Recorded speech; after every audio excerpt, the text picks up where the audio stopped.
Hello. It's time for Pink Day. Pink? I don't know why hello. Anyways, yeah, it's time for Linnea and hopefully exploration patch. And I'm going to start this stream with a prediction, because not a prediction that I think is going to come true. To be clear, you jump scared me. My apologies. Not a prediction I think is actually going to come true, but also, let's out into the world tweak and this a little bit. Turning the unknown into the known. Okay, sorry, I was distracted by the YouTube chat. A free Lohan. You know, that would be a cool prediction. I'm not going to predict that, but what I will predict is free Linnea. And you might say, why?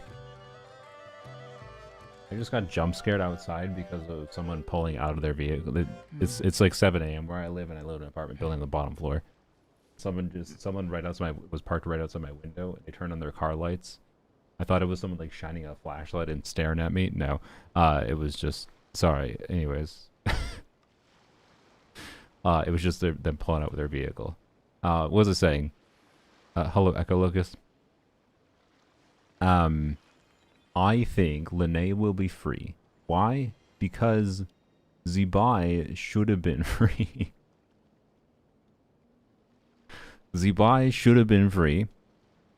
And because Zebai wasn't free and she should have been free, and Linnea clearly is going to be a Zebai, a unit tuned around Zebai, therefore Linnea will be free instead, because Hoyoverse is gonna be like, you know what? To correct for our mistake, here's our apologies. Free Zebai. Or free Zebai. free Linnea. And then anyone, why would Zebai be free, bruh? Go back into the Genshin 6.3 stream. I had, look, most of my entire chat during the 6.3 stream was actually following my logic. It made a lot of sense. I don't feel like going over it again. It's pointless. But look, there was actually a lot of things where the stars felt like they were aligned, and I thought Zebai might have been free. I was wrong. And now I'm just continuing with the joke at this point, because it was mostly a cope joke in the first place. But then but there was like a number of things that like it made some amount of sense that it could have been. But now it's just like, I don't know. Genshin still is way overdue for a free 5-star, so I don't know. And all I ask for these streams most of the time is them giving us some goddamn nugget of information that isn't like the very obvious thing, like, wow, here's a new character. Wow, here's some events. Wow, there's a quest in this patch. Right? That's all I want, okay? And so, yeah, I don't know. So that's my prediction, which is almost assuredly not going to be true. Linnea is free. Congrats. Probably not, though. I don't have any real logic other than Zebai should have been free, and therefore, as an apology, Hoyoverse is making Linnea free. Okay. Also, she's pink, and I like pink, and I have no Primo Gems to justify getting her. Now, would I have Primo Gems to justify getting her if I didn't do this? Yeah. But, well, whatever. How good will Linnea be with Navia? Probably pretty decent. So, yeah. Have to dip once the stream starts because of work, sadly. Makes sense. That's fair.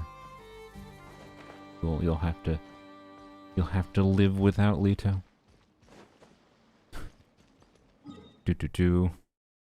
I have conveniently 120 resin. Let's go spend it. But yeah, by the way, I have not, well, I took a nap because that's just how my sleep schedule be lately. I took a nap last night. But then I've been awake for like the last 6 hours. 6 a.m. here. Sorry, 7 a.m. about. I spent the last 3 hours in Stygian using what some people would describe as a meme team against a particular boss. I will not tell you what the boss was, and I will not tell you what the team was. Because of reasons. But I did succeed. It just took a while. And it was very fun. I will say, it was very fun. And this freaking domain is loud as hell. My upstairs neighbors can probably hear the music. Anyways. Skirk shield boss? Nope. I will tell you it was none of the current Stygian bosses.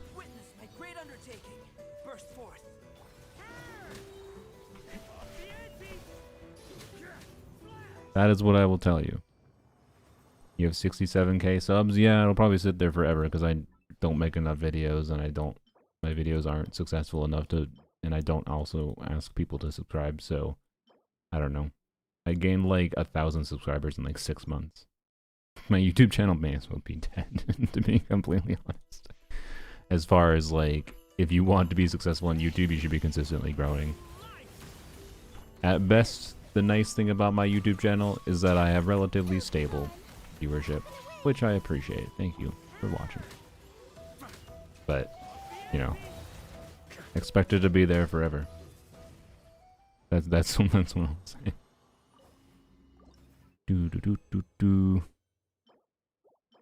Yes, it's C6 Barkup.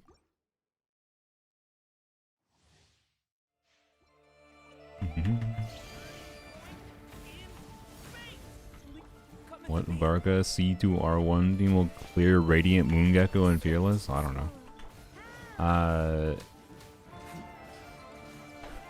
If there's any that have a chance to, depending on how the shield mechanic goes, if there's any that has a chance to, it's either going to be normal Varka Premium that just gets the highest DPS possible. Because, okay, because do I care about this double low roll? No. Because you need to have way higher DPS to most likely not use Geo against that thing. So it's possible either Duran Official Eonson would be best, so that would be Pyro Varka but with Overload, go through the shield faster. Or Varka's a Claymore, maybe you don't need that at all, and just use normal Varka Premium. Right. So, yeah. Or maybe Columbina Linnea. With Varka on field. Doing what Varka do. It probably wouldn't be bad. I highly doubt Columbina Linnea Varka on field would be fundamentally that much worse than Columbina Linnea Zibai. Like, to be clear, I suspect Zibai will clear faster. But versus a C2R1 Varka, it'll probably be, like, fundamentally, you'll clear it regardless, right? Right? So, yay. Welcome to Genshin in 2026, where boss mechanics are mostly made as a middle finger to you if you don't use the newest characters. Yeah. But, to be clear, that's not me trying to poo-poo too much. I still think you can have some of the most fun in Stygian when you just ignore the shill and try to find what push the limits of what's possible on your account. Optimize your gameplay down, farm till your eyes bleed, and clear anyways. Now, on my account, what do I expect will be the best option for me? I think Navia. Well, okay, to be clear, actually, I think C6 Varka can handle it. But in fact, I somewhat hope C6 Varka can do dire difficulty, but who the hell knows for that? Dire difficulty's fucked. So, what would Linnea do for Varka? Nothing other than Linnea Benefa combo, allowing you to get through certain chill context easier. That's all. That's literally all. But yeah, anyways. Yeah, 5 minutes till it goes live. Oh, I just remembered I need to lower the volume for Chrome so it doesn't murder your ears and my ears. Okay, there you go. Did it. We should still hear it, but hopefully it won't murder our ears anymore.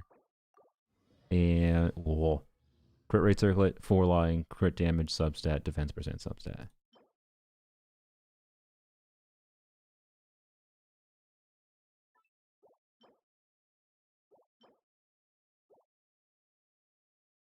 Can you clear current dire? I definitely can. I don't want to.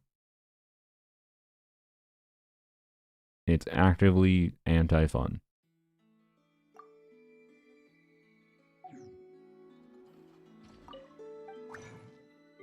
So, no. If in another sense, no, I cannot clear current dire because I refuse to. Circlin might be cracked for Linnea. Well, we'll never know, because I changed my mind. I realized I don't actually have a reason to have this. And I'd rather it turn into... Oh my god, the cats are being wild. I'd rather have it have a small chance of turning into something else. Like a crit rate circlet's 4 line with crit damage and death percent.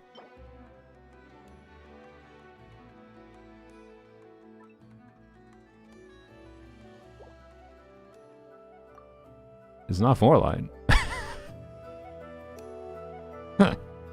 It's not 4-liner, but please roll well.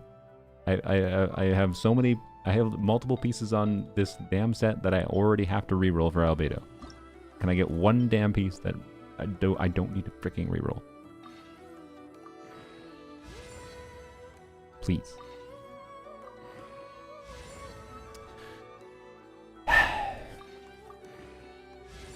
Okay. Fuck me. Fuck you. Fuck you. I just... Come on. I literally have fucking 3 of these goddamn artifacts. I actually have 4. I have 4 fucking artifacts on this goddamn set that just gave me, like, amazing baseline stats, and then they all roll fucking shit garbage. Not like they rolled okay or average. They rolled all worse than average. All 4! Ugh.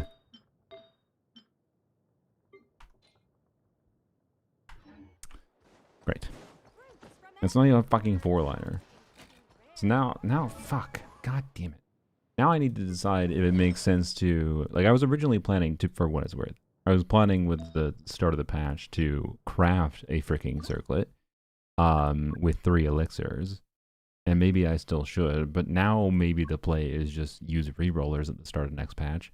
This guarantees 3 rolls into def or crit damage. If it rolls all def, I'd be a little salty. So that's a little bit of a gambit, and then I could either use an off piece, because like I was gonna use the reroll, the 3-stat guarantee on this, but like this is kind of under. It started with double low roll, like I kind of don't want to, and maybe I can just craft a new goblet instead and hope it's not a shitty 3-line goblet. Maybe that's the plan. Craft a goblet instead. Reroll this, which is a 4-liner, and then I can still use my off-piece flower that I wanted to use. I think that's going to be the new plan. It's a little bit risky in that this could troll me and roll all defense rolls. It still would be better.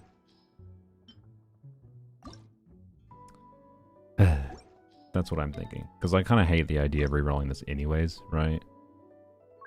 I'm willing to gambit, I think, on a new goblet. We'll see, unless Strongbox gives me something before then. Alright, anyways, goblet looks unleveled, yeah. Just reroll the goblet. I mean, I don't know. The goblet is guaranteed to give me a good... I don't know. I'll think it over again. I'm not going to decide until the patch rolls over anyways, so... Depends what Strongbox gives me, but...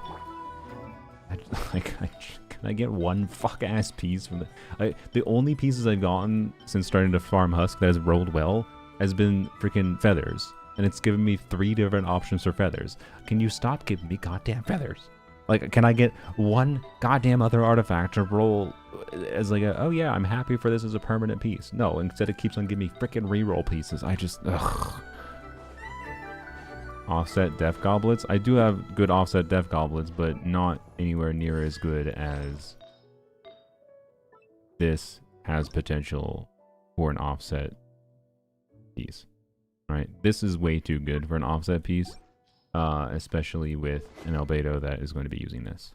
So, can we see albedo stats? Fuck no. It's sad. He's the worst built fucking carrot on this account at this point. Ugh. He's invigorating me a new hate for geo characters, because apparently geo characters I have shitty luck for. Are they gonna start the stream? It's supposed to start already. They're 1 minute late. This land holds nothing but promise for adventurers from all walks of life. Wouldn't you agree?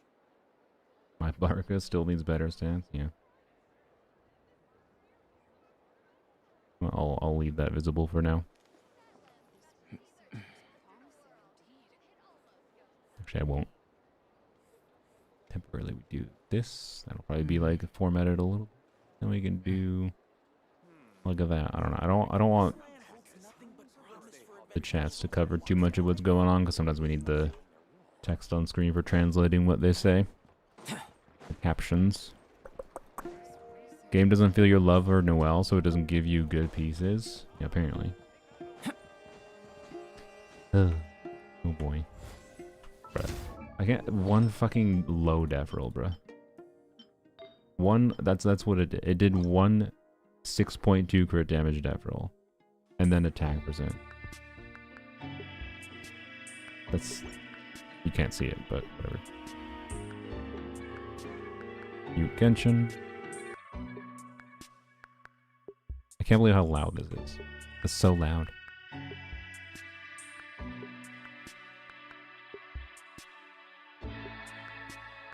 Alright.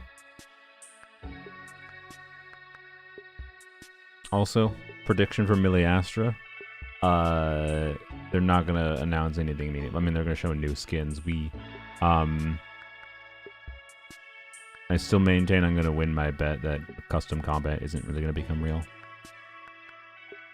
So, I don't think they're gonna show anything meaningful. If you know ear bleeding, yes, I remembered. Audio sounds perfect. Well, I'm gonna have to increase it after this, because this segment, for some reason, YouTube in their brilliant wisdom makes it loud as ungodly hell.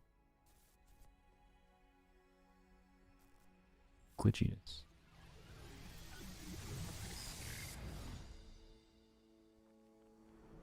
Have you heard of the Nod Pride Trade Expo? Never. Are you sure you're allowed to sell stuff like this? Compared to the model the Millelet's using, this one might as well be an antique. Black and white defense bots do me proud. It's one of the Fontaine Research Institute's newest inventions. It's a kind of relay system that allows the user to Okay, that looks like an event. I assume it's not an event. I assume it's some puzzle in the new area. If she's that good and she's only the deputy, Move along. And a creature. Your little friend is so clever and cute. I love how she flies around. I like her too. voice. Can I pet her? Whoa, stay back! Please eat Paimon. We can be rid of her forever. My name's Linnea. I'm an advisor working for the Adventurers Guild. And I promise you, I am not some kind of weirdo. I promise I'm not a weirdo.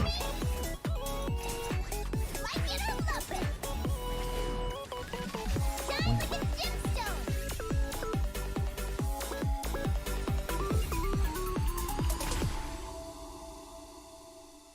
Yes, I like her color palette a lot.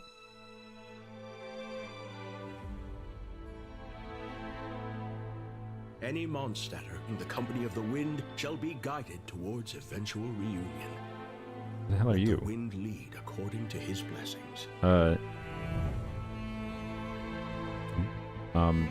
Also that just looked like Mondstadt, but with updated graphics. I feel like that area might contrast. What the fuck? That area might contrast in a very odd way to the normal Mondstadt, because it's gonna be like 2020 Genshin versus 2026 Genshin details in the overworld. Carp, It's hello. just a dream, though, right? Jean and Barbara's dad. This is real.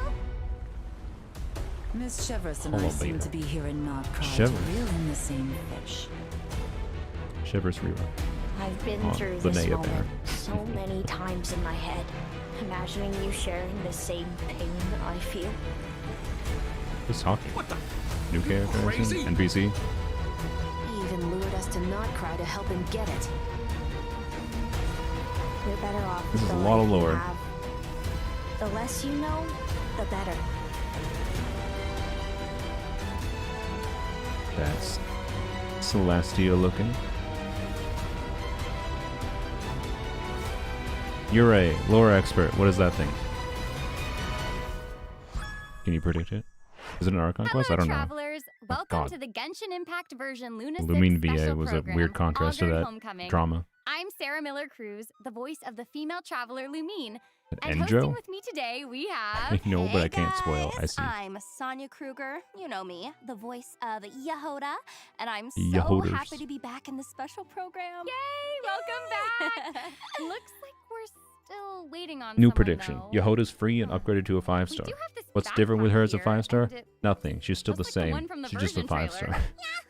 Whoa! What is that thing? Hey there! If you have any questions about Uh. adventuring in the wild, I'm your gal!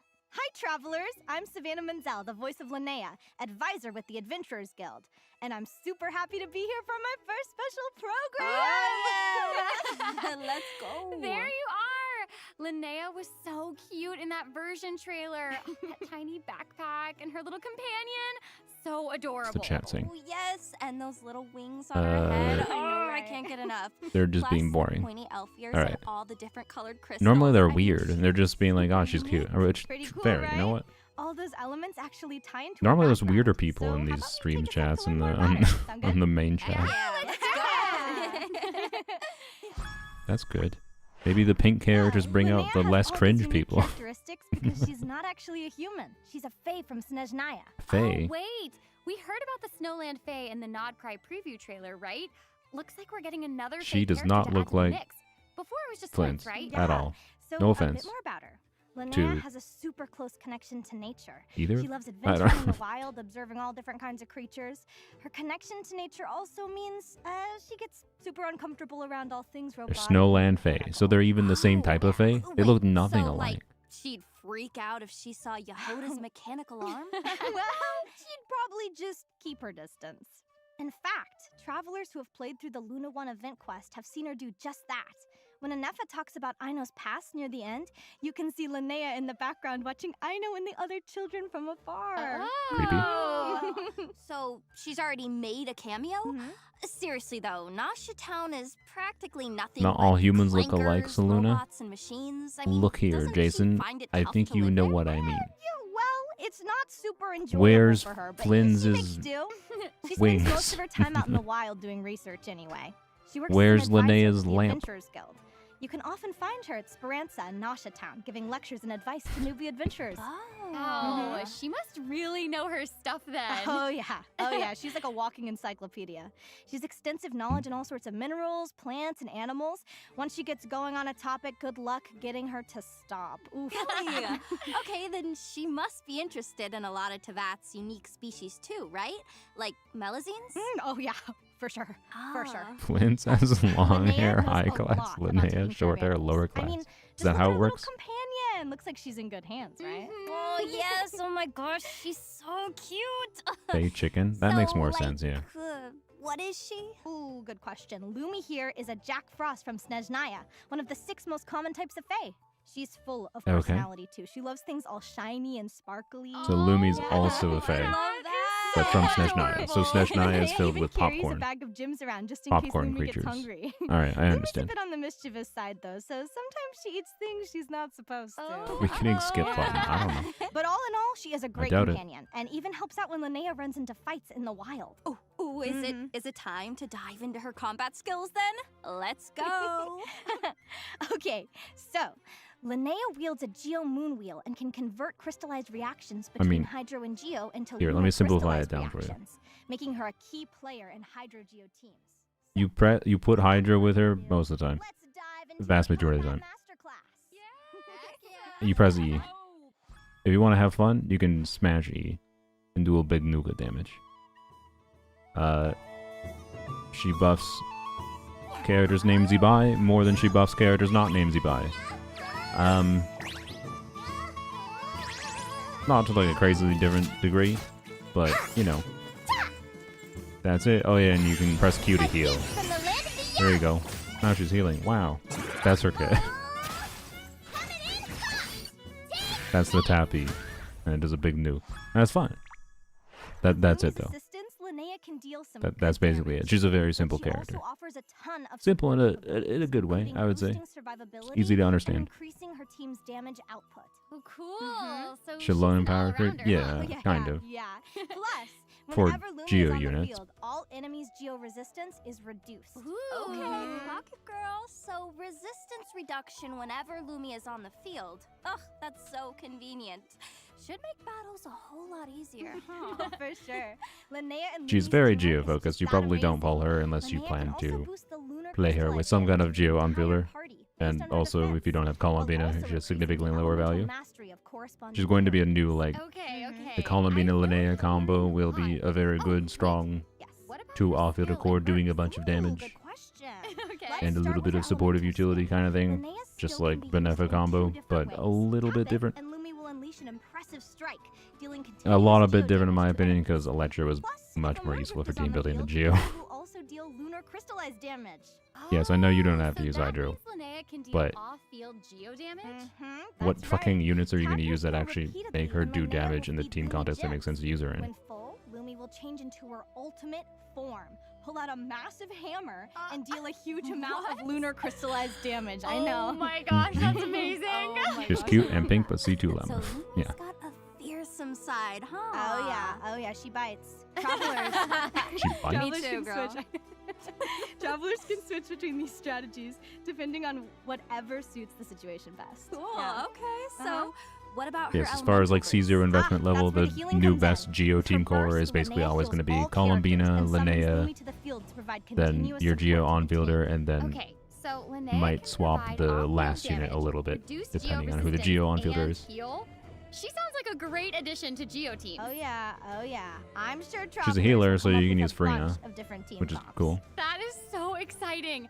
With a versatile character like her, there's so many possibilities. Yeah, plus, outside of combat, Linnea has a few tricks that help Will they with do open-world the only have exploration. one Bina From problem? collecting ore with Lumi's hammer Nothing. to rounding up small animals with ease. Okay. It's an intentional problem. Slay, I love So that. awesome. Actually, by the way, if She you also has her own naturalist archive. if you're someone that Records wants her to collect rare animal animals encounters and or other rocks, I natural guess, findings. but the animals in particular, it's really freaking expensive to like actually buy those nets. So her freely collecting animals means that's That funny. is so It's super cute. cute. It's super love cute. I love Nice. that. Yeah. It seems Um, like the kids really I really like that respect as an her. exploration Oh, gimmick. Definitely. She Technically, commands it, she could commands it. theoretically I know, save you a right? shit ton of She's Mora, actually the right? former leader of the Conch Gang, so she's always looking out for them. The Conch Gang. You mean that band of kids who stick up for each other in Noshitown? Yeah, There's zero that's need right. for Eat Lua. Linnea's I a mean, Fae. you Why will would she join a group like that? potentially want Eat Lua for Zebai still, but Eat Lua was basically only made for Zebai anyway, so what's And new? Nyan folklore Nothing. said that certain Snowland Fae switch their children with human babies in secret, What? leaving their offspring to be raised in the human Also, I world should have put and taking captions on my human bed. children for themselves. Oh. That's what happened to Linnea. Talking about eating children, That's which how makes she came sense. to grow up among humans. That's how you Wow. be pink. Okay, that's like cool, but why would her parents do that? There's gotta be a story behind that. Yeah. Well, if travelers are interested in delving No deeper crystal refund into her character? I know, right? backstory, be sure to check I would out pull her for her story if she quest in refunded the crystals. upcoming version. Which you are gonna tell us all about. Right, come on, girl. Just like a few details, like whisper. okay. Her upcoming quest centers around a competition known as the Spirit Envoy Championship, and both Linnea and Okay. the Traveler are set to take part. Heck yeah! I know, right? Basically, it's a contest where animal DPS before companions supports compete this year? against I each don't other know. To determine who's Is the it trying strongest something one. new to That's right. I see if heard that strategy Noelle's works taking part, better? too. She I can tell you it might works even worse end for up as me. the Traveler's opponent. But okay, wait a sec. Linnea has Lumi. Mulani has her Kahola. I probably would have sword. been more likely to pull So, Linnea if she like, released before. Who's the Traveler gonna end up with? Well, Personally. I guess it's Paimon's time to shine. All right, y'all, it's over. We're due. Oh, it's Low-key. over. It's over. It's over. No, I'm Being just kidding. very weird. Actually, our Tapetless friend has been itching to step up ever since the competition was announced. Travelers will have the chance to put their teamwork to the test. Awesome! Aguara's raring to go. Yeah, looks like we're in for some exciting showdowns. Okay, That's I'm sure they'll be right. really excited. Plus, travelers will have the chance to 10,000 earn primo gems HP, right. and ascension materials for Linnea. Yeah, it's by interesting completing gimmick this for a quest, story quest. So don't miss out. Yeah. All right. You ready now that for we've what you're about to introduced see? Linnea, let's Is she talk free? event wishes. In the first half of Luna 6, travelers can look Choskers. forward to event wishes for Linnea and Chaska. A new 5-star bow, Golden Double bow Frostbound banner. Oath, will also be featured on the weapon banner. And in the second half of Luna Why don't 6, they reveal we'll the have freaking weapon? returning event Whatever. wishes for Lauma and Nefer. Wow, who Plus, knew? a new Chronicled wish banner will become Wait, really? available, featuring characters from Fontaine. So That's don't kind of miss out unexpected. if you're interested. Okay, y'all, that brings us to our very first break. And you know what that I means. just didn't expect them to do Delicious back-to-back Primo Chronicle Gems. banners So again. All right. here is the first redemption code, Um, and we will be back with details on a new map all right. expansion. Emily rerun. So stay tuned. I mean, I know I talked a little while ago about how Linnea class time. I talked a little while ago about how I can't remember. Was it Mies? Because Mies was like, I want to pull Emily's weapon or something, and I was like, well, Mies, prepare for Chronicle banner. Why isn't Wriothesley? Oh yeah, what the fuck? Yeah, wait, wait, what the actual hell? That's a Fontaine Chronicle banner without Wriothesley. Why isn't Wriothesley there? Wait. Why? Clearly he's gonna get buffed. Why the fuck is Wriothesley there? No Wrio plays Skirk. Is that the conspiracy theory? I guess that they didn't want to announce a Wriothesley rerun while Skirk's banner was still up in case there's people that were still pulling on Skirk's banner that were gonna spend money as a but they would have already spent money during the start. There's like nobody that what? Welcome back, travelers! Why is Resin not there? All Wow. right, let's dive into the new area launching in Luna 6. Why is Resin not there? Let's do it! Although a new adventure awaits in this area, it might feel familiar to a lot Chiori- of travelers. Wait, so Chiori Okay, might be now treated as an that notice Inazuma that character. I we've can't never remember. been there, but Wasn't she on the we've been Inazuma hearing banner? about for a long time. Oh, wait. Okay, I've got it. It's Dornman Port, right? Oh, man, Arlecchino's we've not been hearing surprising about because it from the people perceive of her and her Mondstadt constellations since as too the good, and game they are good, to be Yes, clear. But you got it. I do think Dornman Arlecchino Port should have is been on there located just technically. north of Cider Lake. But Just head past the yeah. rolling flower fields Also, and you'll she's- find it no problem. Apparently, it used to be a There, key looks really cool. outpost for detecting threats. isn't that Storm Port? But nowadays, it's Mondstadt's primary port for commercial That was just trade. said. I'm dumb. Oh, that explains Um, all the merchant ships. Yeah. And those That's so windows. much higher Those just like detail Mondstadt, than don't normal they? Mondstadt, by the way. I know, right? And we'll Yeah, need to Chiori be on wasn't the it lookout for Inazuma old banner? friends, Yeah. too. Oh, hey, that's Lowen, right?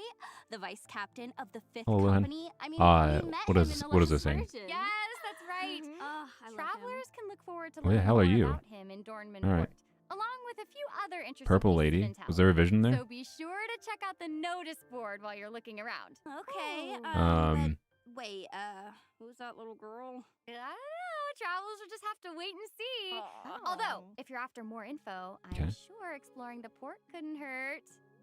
Oh, and do we also remember what our old pal Cyrene? told Is that us? does that look like That Cyrene? beyond Dornman Port, on the summit of Oh yeah. Windwest So Arlecchino, lies her weapon, an abandoned isn't very good, sanitarium. but people like Okay, it because it you is a really big old didn't scythe, have to, like, say it like and that. therefore it will be more likely to sell a Seriously. weapon banner to No, certain the people. whole deserted vibe of Enough this people that place they is, want like, to so save her creepy. weapon for a weapon It banner. feels like something's gonna That's jump my out of the conspiracy with shadows or Arlecchino. something.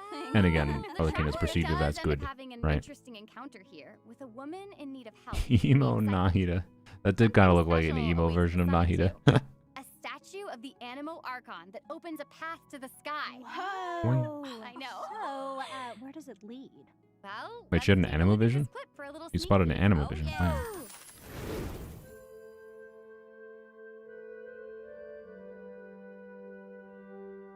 If this is what the music is going to be like in this area, that's a good sign. Interesting. Looks like the one Inazuma thing. Was it the Kazuha quest line in the one? What was the one quest line? I think it was on the island where you like went through like those Inazuma houses in like a memory land. I think it was the island quest for Kazuha's like lore. Boy.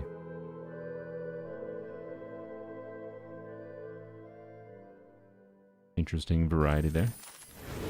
That's like incredible.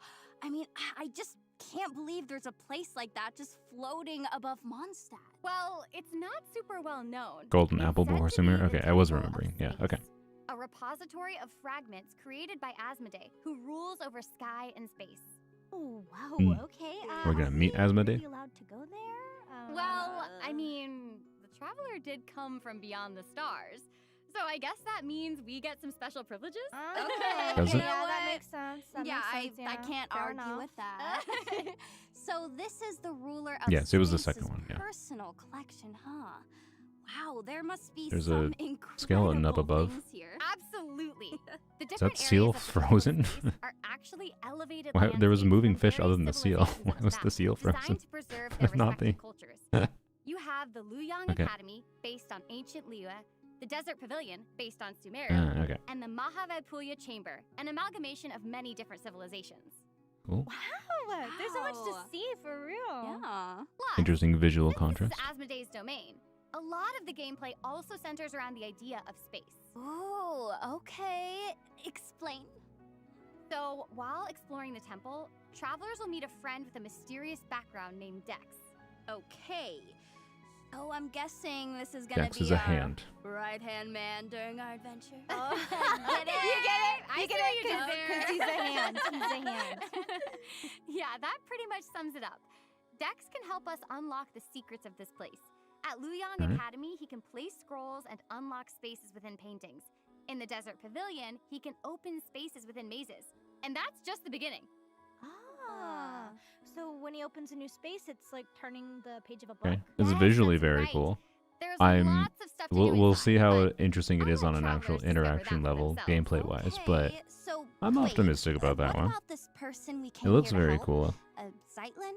And there's a Right. lot of potential So for more one of our interesting reasons puzzles for there, but exploring this temple they is to often help end up Zeitland find going way too clues about an hand-holdy for important things, for my relative. taste personally. Always so helpful, aren't we? Oh Yeah, yeah, yeah. Yehoda But we'll see. knows. That's what we're known for. It's a friggin' hand. It looked like a friggin' But hand. there's one thing travelers need to look out for. The temple is also home to a special kind of guard. Uh-oh. These watchers were stationed to guard the temple in Asmodee's absence. When the rules of this hallowed place are broken, the temple will go on high alert. Oh, Okay. even the color is different. Yeah. Literally red alert. All right. Okay, this is bringing back some bad memories. And there's also a chance of falling into a mysterious and eerie space known as an apathic That looks like interval. Honkai So Star Rail text travelers from- will need to watch out.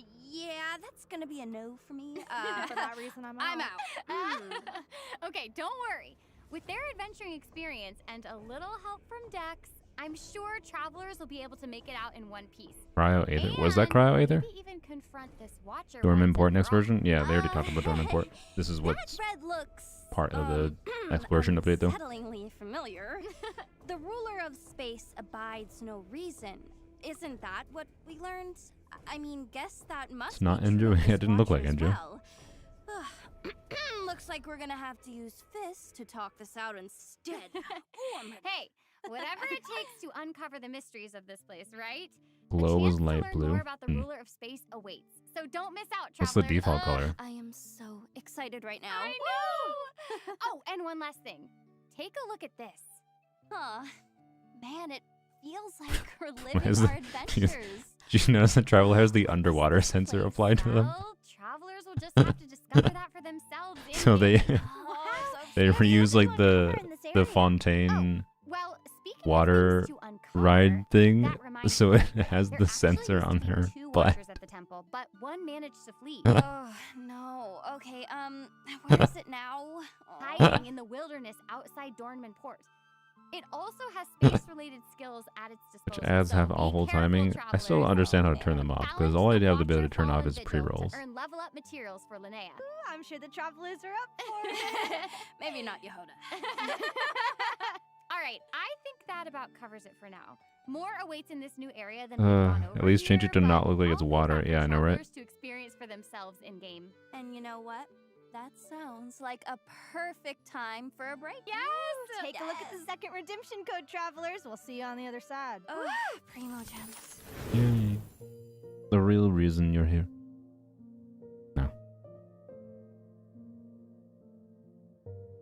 area looks like the loading screen door. Yeah, I assume that is the implication therein.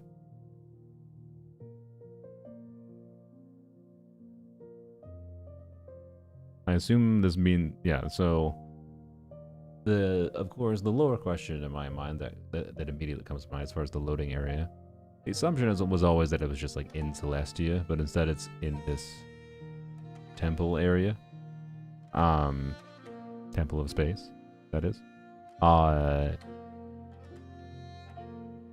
is this area connected to Celestia? Because I would assume it is.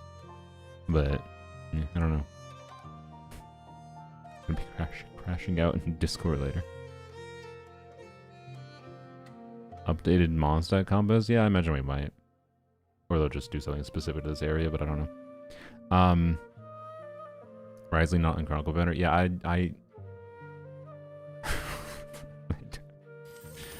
I would argue Arlecchino should have been on the banner.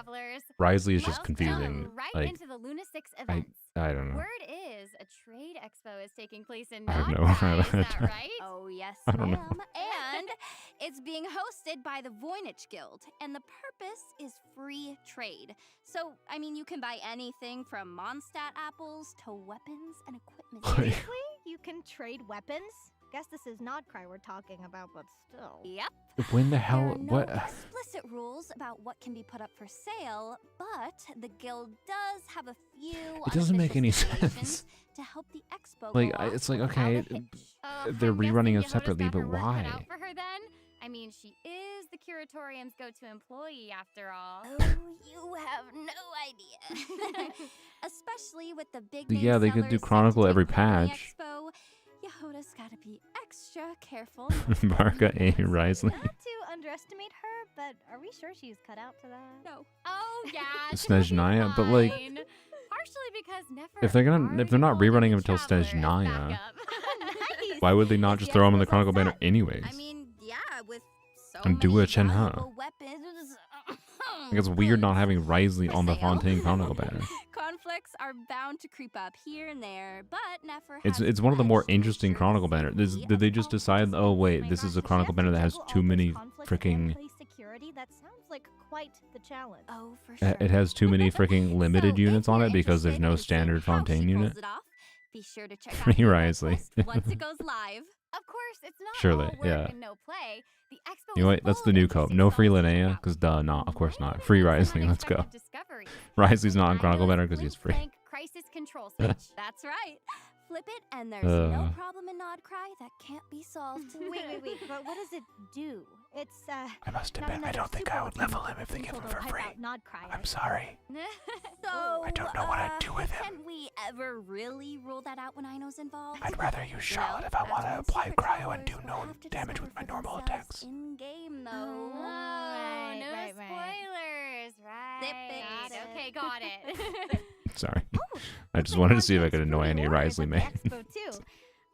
But things aren't Ugh. looking super friendly here. Don't worry. Wriothesley Yehoda does will step up to perfectly solve any okay disputes damage. that pop up. He's one of the best cryo DPSs in the Part of game her, because many there's not very many good cryo All DPSs. in a day's work, right? Oh, yeah, for sure.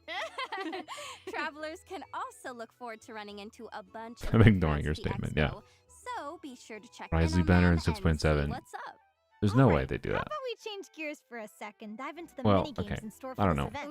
Maybe there's a Ooh, support that coming is a out that great makes idea. a Okay, high, starting with super high Lana and synergy with Ino's Wriothesley booth. specifically Travelers somehow. need to take part in a battle simulation to Like, help Ino test out her latest invention. I don't And understand. during the battle, travelers will need to observe the I rhythm die. of oncoming enemies and set up guard mechanisms What? to ward them off. You can place new Wriothesley mechanisms on Sandrone? top of Yeah, like- existing ones to optimize firepower.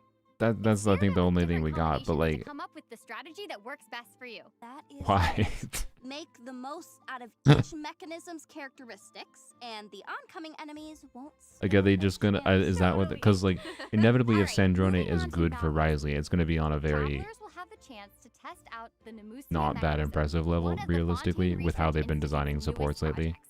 It's In because this Sandrone is battle gonna do a bunch energy, of damage, and it'll be travelers like, will oh be yeah, equipped with an Wriothesley can have a experimental 100k shield. DPS team with the right Sandrone. timing, Please travelers ignore will that need to Wriothesley's only switch doing between 20% of the Luma team's and damage. Lucia Like, that's alignments inevitably to what it's gonna be, absorb right? incoming attacks and charge up energy. It's gonna be the Once same enough thing as energy is Wriothesley raised Escoffier, but a little bit travelers more can unleash damage, an attack right? on their Because it's opponent. 2026 Deal instead of an attack 2025 on the now. opposite Nemusia alignment to your opponent to deal even more And yeah, why wouldn't they damage. just try to sell him Cool, twice? that looks They super did it with fun. Shenhe. Maybe they did. Maybe they don't want to Finally, do that don't because they forget actually to had visit backlash from Beto's booth Shenhe. to I don't help know. Test out Ningguang's new and improved Guizhong Ballista.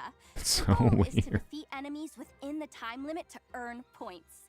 You can adapt your strategy to different battlefield Said conditions. Jonah, we better and reveal. defeat I don't know. enemies It depends what her kid is. accumulate I'm not gonna assume support anything. progress. I'm When just mentioning support that, like, progress is maxed out, and overhead surveillance with how they've been devices designing activate, off-fielders in allowing general, and travelers like to as far target as like opponents with the massive units that are firepower of the new, Guizhong like Ballista. Linnea, right? That After a enable while, high older explosive DPS ammunition will be units to provided, have making the new ballista higher even DPS thresholds more at like powerful. baseline A investment. variety of weapons. The way they do or that now is not exhibits by at the expo is buffing really those impressive. old units But more I'm than sure we had travelers are available even more buffers curious about before. what rewards They might buff await like them the at the same end as of it old all. buffers, but then No do more need to damage worry about themselves. that. The That's what they Voynich do. Guild never shortchanges Right? its partners. Once preparations are complete, travelers can claim all sorts of rewards, including primo gems. Chaska will have a 2-year and disappearance get after ready, this is, like, banner. the most I important part, okay? think there's a very good chance Chaska does not show up The until like chance to now in Chronicled invite banner. Yehoda to You'll their hold her for free. parties. Oh.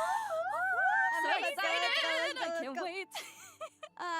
But seriously, help a girl out during this expo, alright? Yehoda's got a lot on her plate. You got it. Travelers should also head to Fontaine to check in with Petite Lumiere and Director Méliès.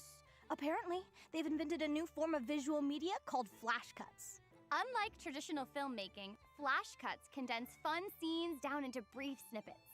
During the filming All right. process, you can invite different characters to complete various shooting tasks and edit the footage by So selecting this is just different their- camera angles. Okay.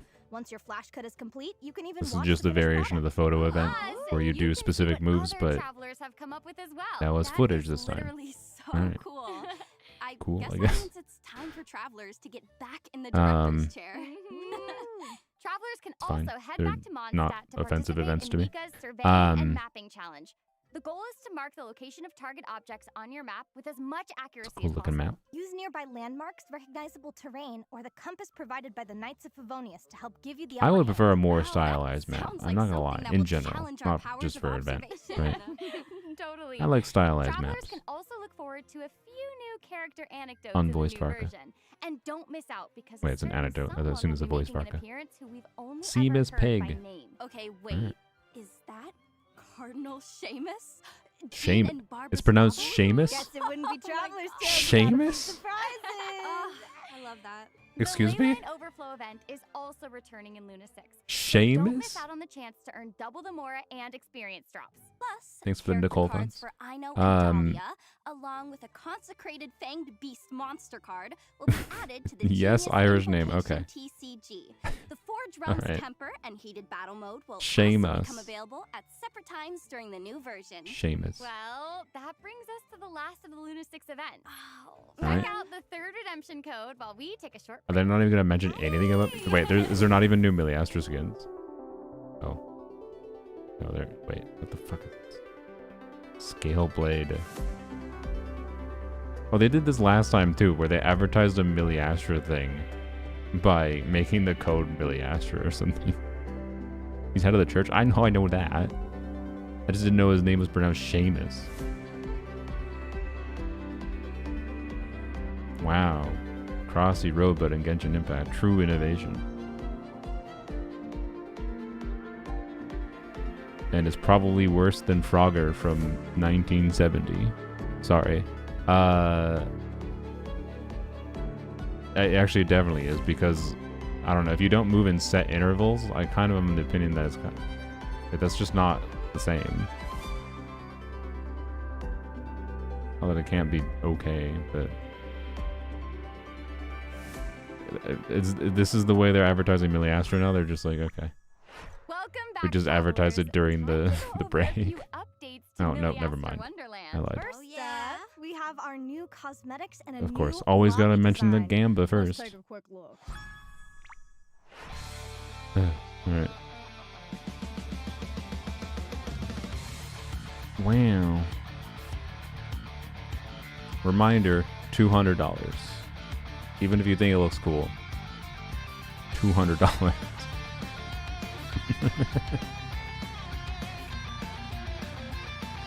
I don't think it's that impressive, but I don't know. Duran if he's good.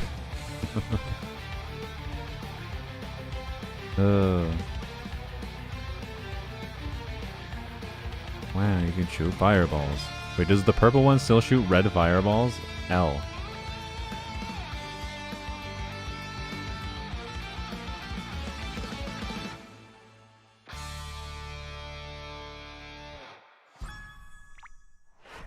Alright. Oh my gosh, that I mean, looks there so hasn't been a good. single skin that interested love me, the so whole whatever. right I'm not the one to... vibe. Whatever. Right? Oh, and with this update, mannequins can now pass the beacon Environment to was each other cool, in the I guess. lobby. Plus, the lobby's capacity. By the way, will I increase, heard... so I travelers didn't can know invite when I even more recorded friends the to join them. video with Kiwi, the Travelers Millie can video. also complete I relevant learned from quests her to that obtain apparently free you rewards, buy the fucking including lobbies. prismatic crystals and a 4-star I didn't even Academy know style you outfit buy the set. lobbies. Oh, it's so cute. Like the There are lobbies a change per bunch of other season. outfits Okay, being see added those in are the far update better, by the too, way. So check them out if you're interested. The In addition to the new the mage outfits, skins this are version is also way getting better a than few the stupid updates to devil the skins. editor. First, an effects editor is being 90% sure the Millie allowing Astra's losing the money. craftspeople Oh to yeah. add special effects with more freedom. Second, the new version is expanding skill editing capacity. Craftspeople will now be able to edit sprint effects and other more complex Okay. skills. A new batch of scenery assets is also being added so that Sorry, I'm paying attention to this. This might be me losing my bet. Across previous versions, craftspeople have provided feedback that UI options Okay, are they're finally gonna make the glitching out. UI less So, hellish a new as far as asset library is are being they added to the requiring your editor. ID for This should UI make it options more still? convenient to edit buttons, pop-up windows, tabs, and list functions, Okay, allowing for a wider range of interactive interface designs. that's good. And lastly, the environment system has been improved, allowing craftspeople to create even more Alright. unique skyscapes. That's cool. Sounds like craftspeople are gonna have even more options for stage design this version. So I mean, hey, they're improving some So get fundamental crafting, flaws with it. everyone. That's good. All right. I feel like those are The things that version should have will been take done special 3 months ago, program but to you a know. Oh close. man. Anything you want to add before we go? Well, Whatever. I'm just so excited Linnea is making her debut this version. I can't wait for travelers to get to know her better. They didn't mention anything about You know, combat, I by the do way. I'm wonder, still though, safe. how I still think I'm her gonna win this bet. How do they keep her up? Right? They're They so announced cute. all those things that are fixing I fundamental heard, flaws, not a like, single it's gotta fucking hurt her mention of spine classic when mode, she flies which around is with the them. combat mode. Right. I can't help Because I but don't her. think they want to improve classic mode. So I get cute. that. I can't. But I am super I don't know. I have hyped until to next explore all patch. the new areas, If though. Nicole's coming out next I'm patch. so excited. Not well, this is next patch. Patch after this you know patch. me, Sonya's back. Craft people's weird way to In call them the for some reason. special Yeah. program, Why don't they I just call wanna them say Millie how much Astra I devs really, or truly creators? love I you just guys, and whatever. how much I'm just so excited for the non-Yehoda havers to be blessed with Yehoda, and you will be able to get Yes. Yehoda. I mean, for honestly, free Yehoda in for this free is a version, pretty so good thing. Please check her out, y'all. I love you guys so If you so haven't much. found out how Mwah. clunky as I'm hell so Yehoda excited to is, be you back. get to find out now. Amazing. And I'm just so excited that we're gonna get to learn more about and explore Asmodee's Temple of Space. Yes. It's I gonna mean, be that's so I think by far exciting. gonna be the most cool part of the And patch. Yeah. I feel like it's like a little. There's Genshin a exploration patches are element usually of good. that, like, I am so- curious. Oh, I was kind of no, underwhelmed by the no, volcano no, last no, year. no, I hope it's who's better than the saying is volcano gonna- was is gonna last have year. that happen? 'Cause we have Dex helping us. It gives a similar vibe of like they added a small section onto an existing area, We're gonna do fine. It's gonna and be then great. you teleport to another This area is that's so like much fun, underground and in I the think sky, whatever the fuck, that right? all there's left But like to the say volcano was like is weird in that it, like See you in game. Bye. okay, literally nothing unexpected this stream. All right, so typical Genshin stream.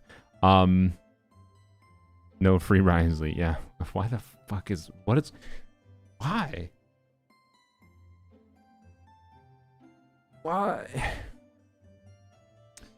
But yeah, okay, so nothing's new. They also still refuse to fucking announce 4 stars for some reason, you know. Let me turn my audio back on. Ah, Jesus Christ, that's louder than expected. Gotta watch the lore crash out. 1 second, let me get an image up for a couple things. What a view. How about a quick break so I can sketch this beautiful scenery? Wait, supposedly this creature was the last silhouette? Wait, she was... Oh yeah, there was no chibi model silhouette, right? So this was the last one? Everyone's like, it's Sandrone. Wait, is this Sandrone? Please no. There was a chibi. Oh, okay. Because the phrasing on this post was last nod cry silhouette character revealed. Okay, good. Oops. Like... Oops, you can't even see the title of the post. There we go. That's what I got confused by. Is I think the person that posted this is just stupid. Yeah, if this is what we got instead of Sandrone. Is there a... No, that's super high res. Wonderful. I mean, that's about the resolution I think they could get. I don't blame them for that. Purple non-heat is all I see. Yeah, let's see the other people reactions. Evil Triby. Non-heated dark mode. Onset Animo Vision. Yeah, she is indeed in... What the fuck? Okay. This could be a placeholder moment. This is the least an Animo makes sense for the color palette at all. They've been more loosey-goosey with it, and I'm fine with that lately, to be clear. But, like... It's possible this could be a... I don't know. It's happened before. It's relatively rare, though. Like, I think the only time where we saw something from a live stream for a character that had a vision... was not in-game, it was out of game, wasn't it? It was like art that featured a different vision, but they weren't. Ubarka best. I mean, Animo unit that gives an attack buff? I don't know. There you go. Kazuha doesn't scream Animo either. Sure. But purple and blue is a pretty specific other thing in Genshin already, but I don't know. Anyways, whatever.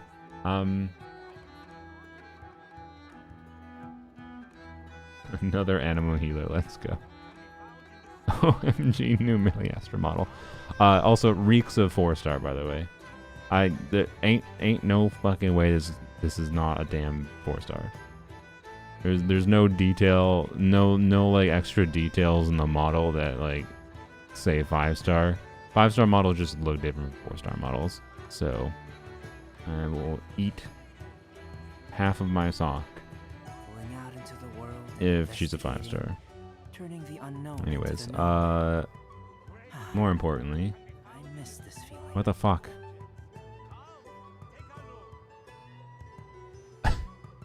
So again, they should have just had Arlecchino on here to actually make the Chronicle banner better. Weapon banner wise,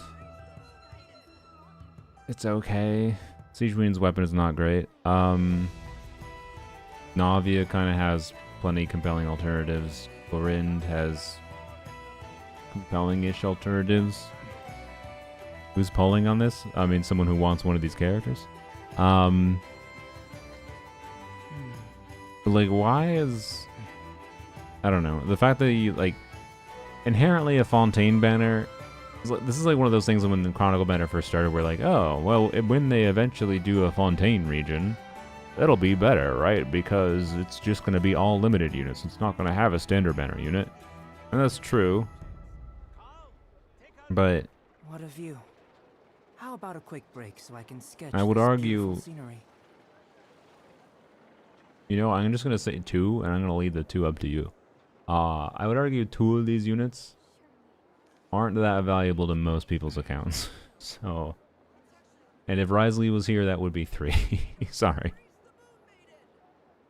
Unless you want them, obviously, to be clear. Just, ultimately, the differences between these units don't fucking matter in the current context of the game for how they balance shit.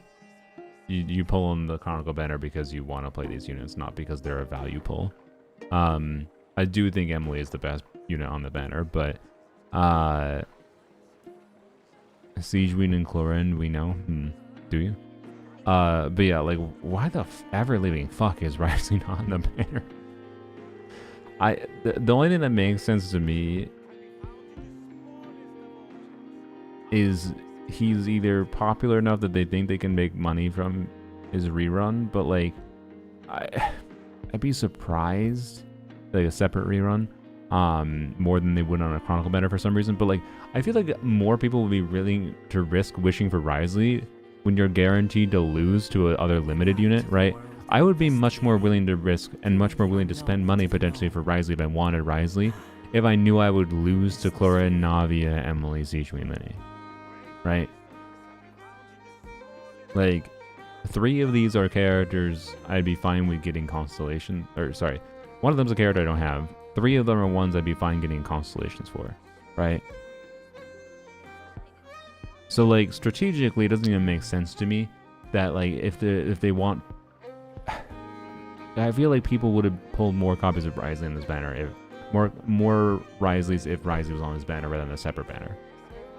So it leads me to believe that the main reason Wriothesley is not on this banner is simply because they didn't want too many limited units on this banner for some reason. Who's the one you don't have? Winnie. Wriothesley only have 1 rerun. That rule doesn't exist anymore.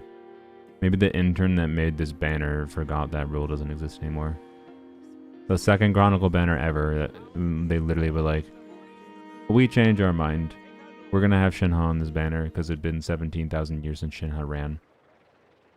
And then they immediately turned around and reran Shinha on a normal banner anyways with Skirk. Normally it is 6 characters, yeah. But again, it makes me think they just don't like having too many limited units on the banner. I don't know. It's fucking weird. It's weird. Like, I'll hate them, he's not good, but people perceive him as good. People perceive Wriothesley as good? Wriothesley was at best okay when he came out. Like, Wriothesley was, in my opinion, in a worse state when he released than Varka is when Varka came out. And Varka is more obviously going to become better with Nicole than Wriothesley was ever. Quite frankly. I can get 1 more verdict because I destroyed 1. Why'd you destroy a verdict? What a view. How about a quick break so I can sketch this beautiful scenery? Hayden was good at the time? Yeah, Hayden was good at the time. I don't think Wriothesley was ever really perceived as good. He was just popular because he was a hot male. Which is fine, right? But I don't get it. What are people saying? Is there theories in the comments here? No real why. Saving for superconduct meta. Yeah, like look, I'll be really happy if they make a fucking unit that with the superconduct meta, if Wriothesley is actually one of the most compelling units for it. I'm skeptical because again, like, if Sandrone makes Wriothesley have 100k, 120k, 130k DPS team, it's because Sandrone is going to do 80k DPS and Wriothesley does 30k. Like, I don't know.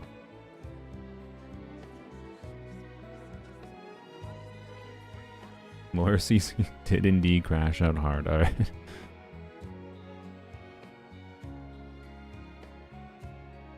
Yeah.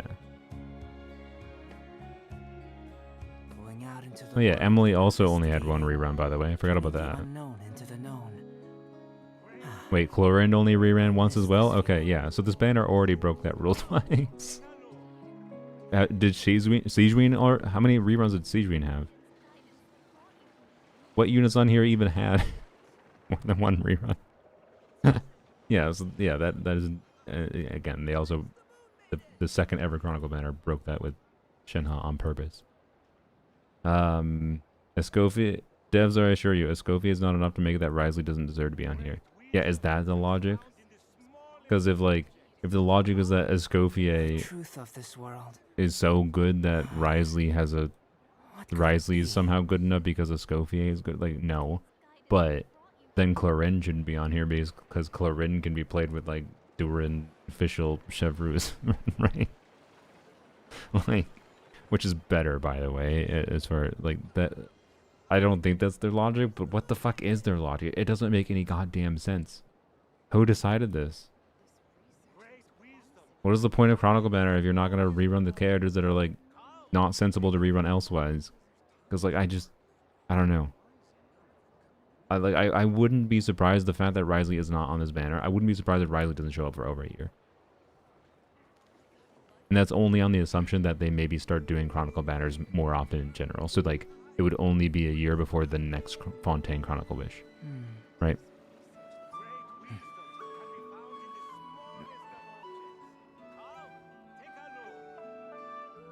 I was angry and then got Navia at 30. Okay.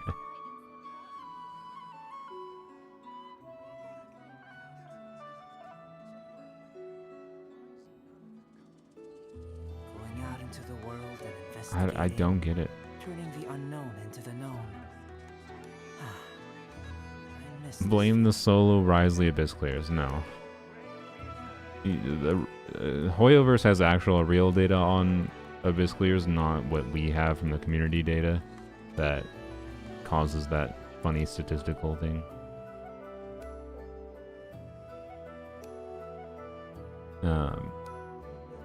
A hilariously small number of people, by the way, those Abyss usage stats, once I realized how few people, by the time people end up spreading them around, it's usually like a hilariously small sample size. And it's like, the reason that meme exists of Wriothesley C6 solo in the Abyss stats is because of like a very small number of people that do that and always submit that data. So, you know, 2 tease characters this trailer? What do you mean? Like other than the purple creature? And Navi instead of Chaska and put Wriothesley in her spot? Yeah.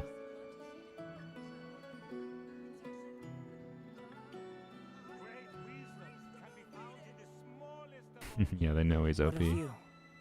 How about a quick break so I can Honestly, like I would have been more tempted. I mean, I don't really have any reason to wish this banner to be there, but I would have been more tempted by this banner if Wriothesley was on it, frankly. Not that I don't really have anything I'd do with him, to be clear. He'd be a minor upgrade over DPS Charlotte for me, but you know, Lanyon solo and Abyss chart, yeah, exactly.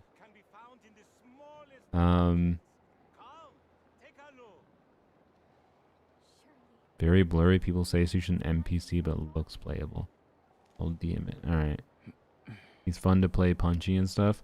The problem I always had is that it doesn't really feel like his punches have impact. He feels more like he's a catalyst unit doing a poof, poof, rather than like what I like feel like Wriothesley is not like punching someone. He's more like a cheerleader who put ice pom-poms on his hand, and so it's going ha ha ha ha ha ha ha ha ha. It's not like it's not even like a damage number problem. It's just like a animation sound effect problem to me. It's just like he's got icicle pom-poms on, punch in the air. Yeah, not like an actual punchy boy. Sorry. He never felt satisfying to me. I don't know. That's the main thing I can say. But now give him Lanyon's kit. Now we're talking. Anyways, speaking of like sound effects that are like actually match what like visually is going on and satisfying or whatever. Lanyons are great. You hear a bunch. She sends out a little ring. It goes wee, and it makes sense for like a little wispy chakram being sent flying. I don't know. Anyways, Hazo also punches air. Yeah, but Hazo actually has a little bit of. Hazo's like normal punches aren't that good. Hazo's normal punches are the same thing as Wriothesley. They have the same problem. But then Hazo has a skill, right? The boy. I'm on the case. You can just hold this, right? Yeah. Right. That has good impact. She's Lanyon color with Nicole dress type. Okay. This has impact, and again, it's like, it's also like a big like air blast too, so it makes sense. This is like a One Punch Man forcing air forward with a punch type thing. Like this works. That works well. The site where you're reading that board from? What? You mean? Hyper Wriothesley bust? Yeah. Surely he's not included because he's gonna get buffed to the moon. Surely. Surely Lohan is not a standard cryo DPS that is better than Wriothesley. My god, can you imagine that? That might be the reality we're heading into, by the way. That Lohan is a standard cryo DPS that people will be able to choose for free come the anniversary. And I'm willing to bet, at least maybe with a couple early constellations or whatever, he'd be a better cryo DPS than Wriothesley. If he is a cryo DPS. All the more reason. Why would they not rerun him like before Lohan then? For the few people that were like, yeah, I like Wriothesley and I don't care that he's not, you know, Skirk and whatever. But like, if you wanted a male cryo DPS, wouldn't you? I don't know. There might be people that would pull Lohan or pull Wriothesley, and like depending on the similarities of their kit and which one is better would determine which one you pull, right? Reading and seeing the banner? That was just a leak subreddit. It's just a screenshot from the stream though, dude. You can just go onto the stream and click on that too. Same level as C0 or Wriothesley? Yeah. But if a C0 standard banner unit is the same DPS as Wriothesley, that means he's better. Because you'll eventually be able to get cons either on purpose or on not purpose. I don't know. We'll see though. Too busy in the Meripy. Yeah. He's administrating the prison.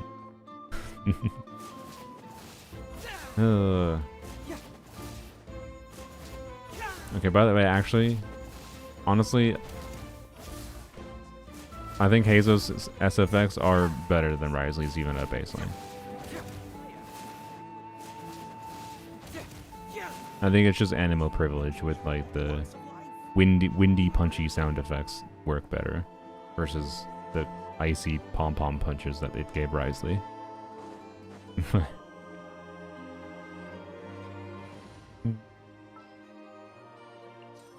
Let's hit the town. 10 updates since we got a Wriothesley banner. Jesus Christ. Why is he not on the banner? I can't actually make any sense of it. I actually don't get it.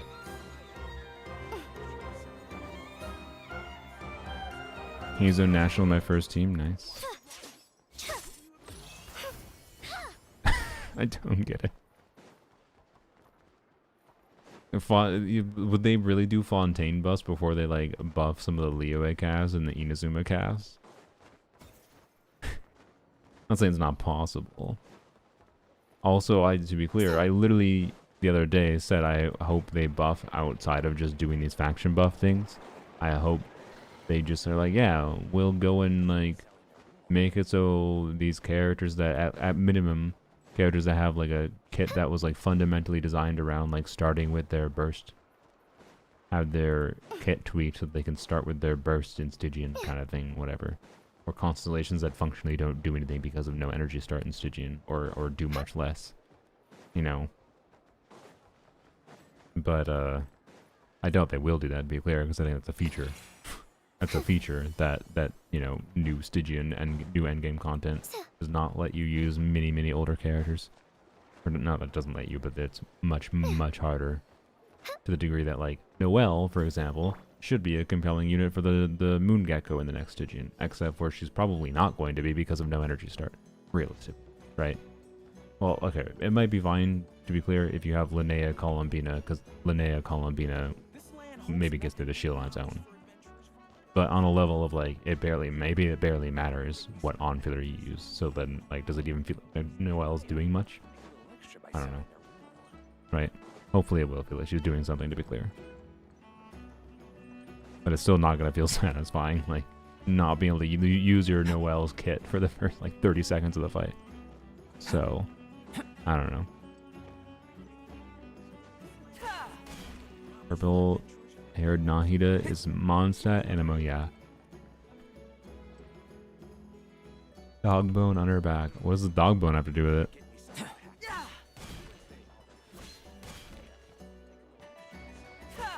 Old characters with ass constellations, yeah. Like, there's a lot of things they should just tweak without needing to do like a faction buffs on them at the same time. I don't think they are going to, though. I think they're only going to buff characters when they're doing the faction thing. Because then they can sell new characters along with it, right? It's not a coincidence, oh, we chose to do faction buffs while also releasing new 5-stars this year that are that faction. Crazy. And 4 stars if this creature is a 4-star. They gave Paimon 6 fingers in the art in the live stream. Hey, at least you know it's not AI. Because AI doesn't make that mistake, by the way. AI does not fuck up fingers like that anymore. So, honestly, if you see 6 fingers now, it's very confident. You're quite confident it's definitely not AI. How many pulls did you get C6 R1 Varka? If we're counting R1, I think a little bit. If we're counting R1 and the pity that I already had to start on the banner from the previous banner, because I went to 75 pity on the buy banner but stopped. So we count that 75 and whatever. So count on my existing pity, it was about 550 if I recall. So definitely above average. So yeah, C6 finger. Oh yeah, should I redeem the codes? I guess codes.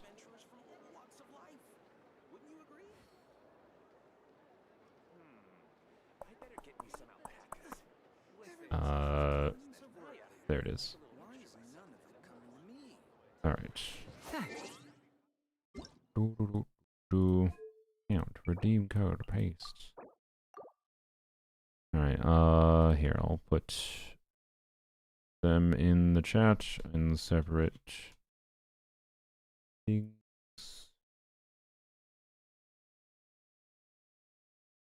Yep. In Linnea class time.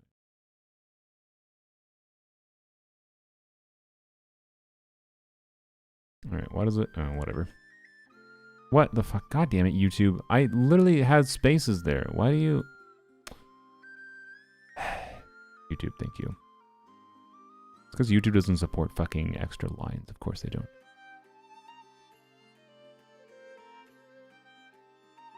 Seamus has albedo hair. The purple hair girl in the silhouettes between Nicole and Linnea. I see. I see. Oops.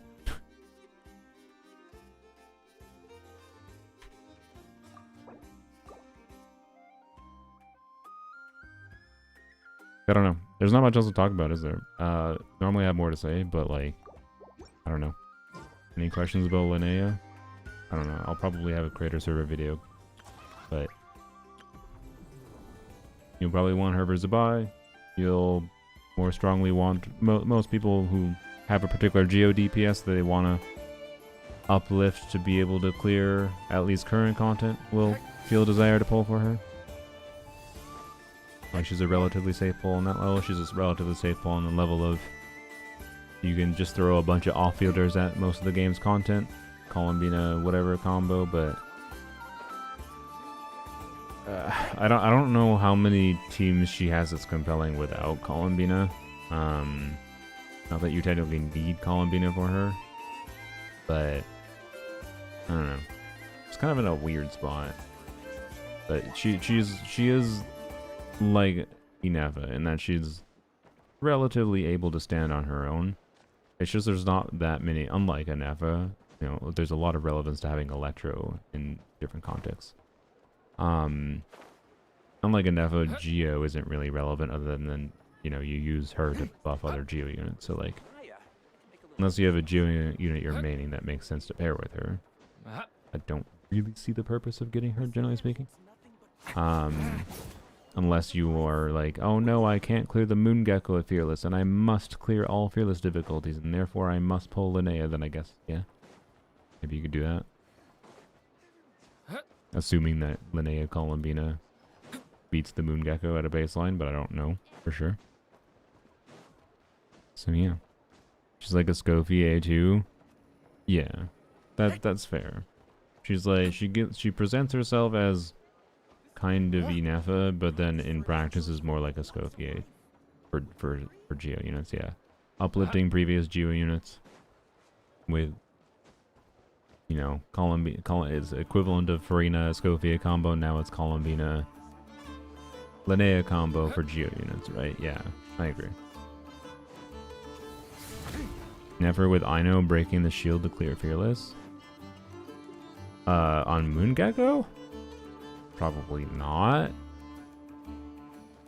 But maybe? I don't know. Like, I don't know. Ino attacks pretty slowly. But maybe Ino can break the shield. I'd be surprised though. I feel like you'd have to have additional investment into, if you're gonna do like Nefer, Lama, Ino, you probably have to have additional investment into Nefer or Lama to be able to clear. I do not think just bringing a Claymore gets you through the shield at a baseline though. I think it's going to be like Overload. Other than Geocomms, Overload will probably have the best chance of clearing the shield. But you're still going to need a pretty high, like Moika Overload probably has enough DPS to clear. A C1 Arlecchino Overload probably has enough DPS to clear with good play, hopefully, maybe, and a good build, of course. But like, I'm not even confident, and especially not confident knowing how many people don't have good supportive artifact combinations to be able to do something like that. So I don't know. Plunge, maybe? Yeah, maybe. I'm not sure how good Plunge is at taking care of the shield.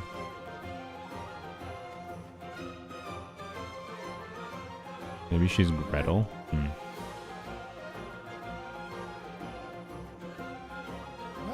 Why do you think Wriothesley's not on the Chronicle banner? I don't know. It doesn't make any sense. It literally doesn't make any sense.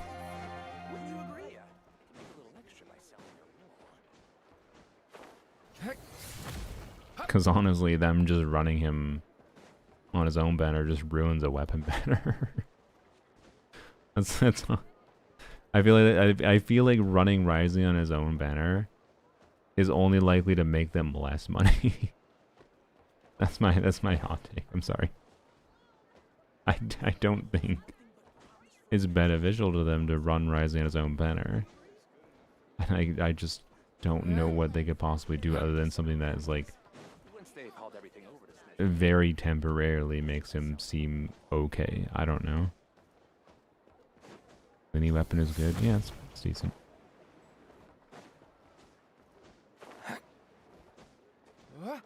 Never mind people saying she's not playable. Okay. Sounds good. People say he sells? Alright. Maybe, I don't know. Maybe. Wait, let's see. As always, not that Paimon Moe is everything, but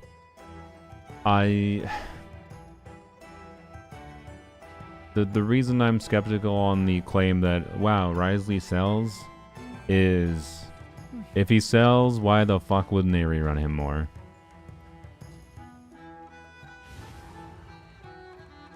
Alright.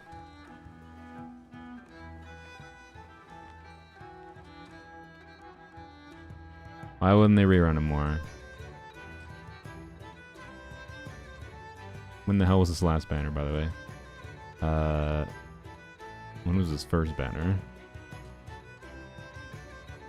This one. So, also, notably, because we should compare to the similar units at the same time. Oh, there's the rerun. Where should I put my hands when I'm nervous? I just where really want to is... make friends with everyone. There we go. Yeah. So, there's that. You know, like a bit, about the same amount of this. Slightly less people pulled Hu Tao's on her 17th rerun. Sorry, her 4th rerun versus Wriothesley. As far as like character popularity goes, right?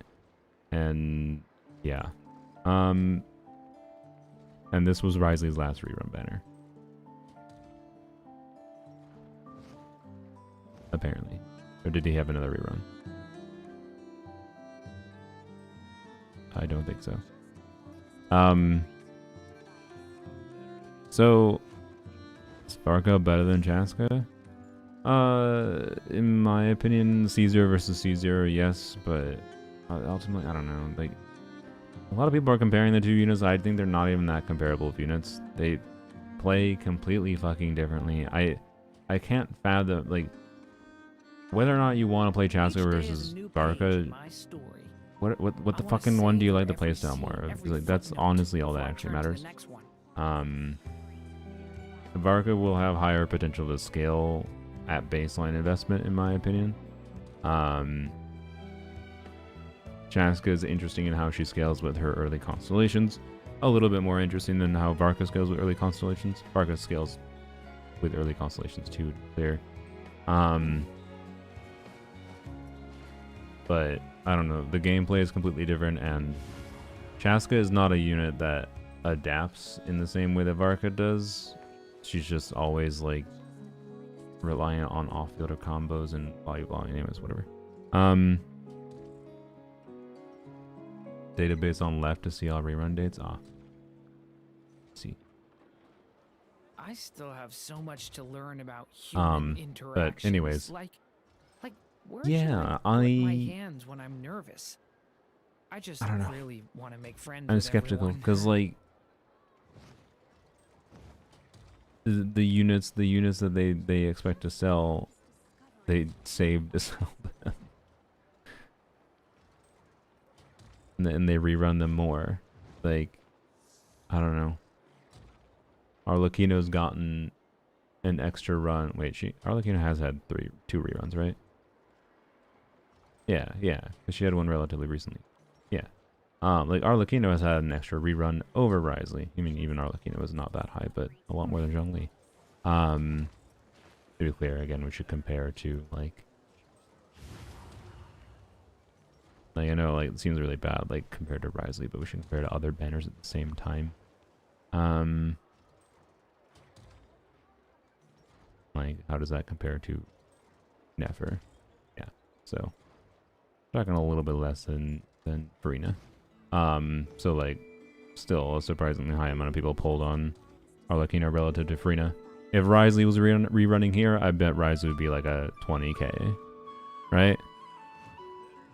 This data set is probably based on more meta-oriented players. Yeah, I'm well aware. That's why I mentioned from the literal get-go that not like Paimon Moe is the end-all be-all. But it is some data that represents generalized trends. That's all. Each day is a new page in my story. I want to savor every scene, every footnote before I turn to the next one. Honestly, the biggest problem that this has is not, in my opinion, is not necessarily the meta orientation, but more because, like, what actual proof do you have that it is meta oriented? Because it's more oriented by the types of players that are likely to need to track their wishes, which I don't think is necessarily meta oriented people. I think the biggest problem this has is the fact that people don't tend to consistently, in general, update their history here. And like, what I see happening a lot is when there's like a big popular character like Colin being released.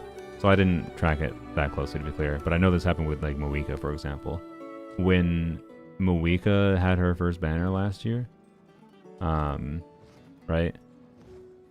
The numbers for previous banners, like 6 months, like the first like Mualani, Kanich, Chaska banner, whatever, like Chaska's numbers in Paimon Moe went literally from 50k to 100k on this banner after Moika released, because all the people that pulled Moika submitted their data here, and it updated all the old ones, adding in the wish history from that, right? So there's a lot of weird like potential gaps from people submitting data that I think actually causes problems. But anyways, we could argue bullshit about like what we think the biases are all day long. It's better as a general representation of things than anything else. that we have easy access to, I would say. And this is certainly better than fucking, like, oh, the mobile sales trends is that Genshin had $5 billion spent on it this patch. Okay. Wonderful. I don't know. This is more useful data to me than that, which just says how much money was spent in a patch. Like, or in a time frame. And it's only on one platform. Let alone, yeah, anyways. So I don't know. Can I stop here? I'm just skeptical. I don't think Wriothesley is the least popular unit, but like actually there's a good comparison we can have. This was, what was this? This was Linnea's third rerun, yeah. So this would also, or third banner. So Wriothesley would have hypothetically be his own third banner. What was Linnea's first banner? Because Linnea was the patch before. Did Linnea get a similar amount of pulls? Less pulls? Because the data set should be similar. Right? Where's Linnea? Like, is Linnea more or less popular than Wriothesley in this data set?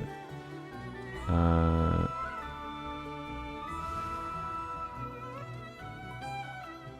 to figure out where the hell I am. Returns to... There it is, there it is. Linnea seems to be slightly less popular. Elon got more on rerun than Linnea. Sad. Where should I put my Linnea is slightly less popular than Wriothesley really was. Want to make friends with everyone.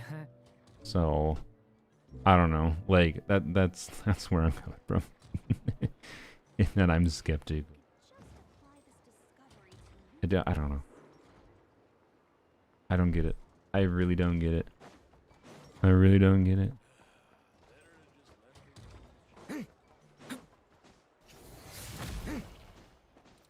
Big buff with superconducts and Duran. Yeah, it's just gonna be. I don't know. I'd be very surprised if it wasn't just a superficial buff. In that, yes, he has access to a new team, but it's no different than like how I don't know. Like, I don't know. How is that fundamentally different than how is it going to be fundamentally different than like Farina Escoffier combo is for him, right? Like, are we really? Are we hoping that it's going to be better than that? Or not that it won't be better on the team DPS level, but better on a level of it'll actually buff him. It'll actually make it so like Wriothesley is doing majority team damage by giving Wriothesley a big stat buff. It's not going to. They're going to make it so like Sandrone is just doing a shit ton of damage herself. He's the last character I want to lose. You mean like lose to? Or lose access to? I don't know. Anyways, enough yapping about Wriothesley. I don't know. Who knows? Oilverse does weird things sometimes. And one of those weird things is like not giving characters for free in Genshin when every other fucking gacha game gives characters for free. It still surprises me how many new people, like, I pretty regularly see people come into my chat, right, and be like, I'm new to Genshin. And I'm like, wow, are you okay? But like, which is just joking. Genshin obviously still has its appeal. But like, the fact that this game, like, every fucking gacha game, you need an editor? Sure, if you can give me the money to pay for an editor. Sorry. Oilverse fucking killed the main access to sponsorship that I had access to get funds to actually pay an editor for real. So I would love to have an editor, but I can't really afford it. Not for realsies is my current inclination. I was at the beginning of the year I was willing to take the risk and just like with the fucking sponsor money, I would say like it was still gonna be risky to like have a full-time editor for me. But like probably worth the risk. Now it's like I literally don't even think I could necessarily make money properly this year. I don't know. But maybe I still should. I don't know. So, I don't know. My previous streams have the fucking form. If you want to go find the form and submit to it, I might use that form in the future. If I want to find in trial, I have various people already, like one person I already tried, and I might trial new people in the future. So, anyways, yeah, thanks Hoyoverse for removing a very significant income stream and making it harder for me to make content for people. So, yeah. Yes, I did, Bella. Whatever. All they're doing is forcing the... So, I don't know. The next time if I'm gonna top up, I'm gonna try to just fucking...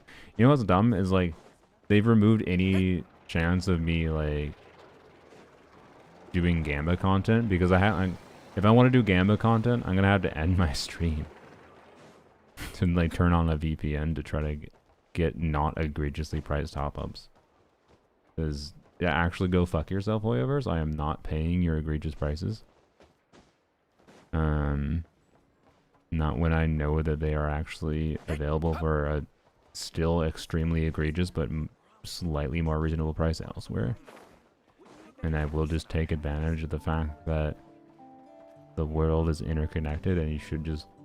If you're willing to take less money in other regions, you should charge that little money everywhere, quite frankly. So, yeah.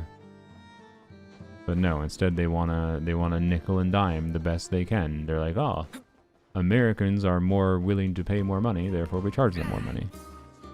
Oh, well, fuck yourself then. So anyways. You have Zabai, you want Linnea. If you have Nefer, you want Mornstar Druid.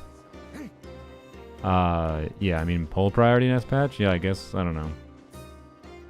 I forget people didn't pull Llama. Like, I don't know, Llama was such an obviously so broken as fuck character that was going to be needed for the new Dendro team building formats. Very power creep, don't get me wrong. But she was very obviously like, if you cared about having team building options, she was so fucking broken that it was like, yep, I guess you have to pull this character. So yeah, if your priority is Nefer or your priority is DPS Columbina, you should pull Llama. Even if you can't clear Fearless Stygian next patch because of the Moon Gecko or something. So, yeah. Llama gonna rerun? Yes, it was just they announced Llama and Nefer for the second half. DPS Bina with Llama and Linnea.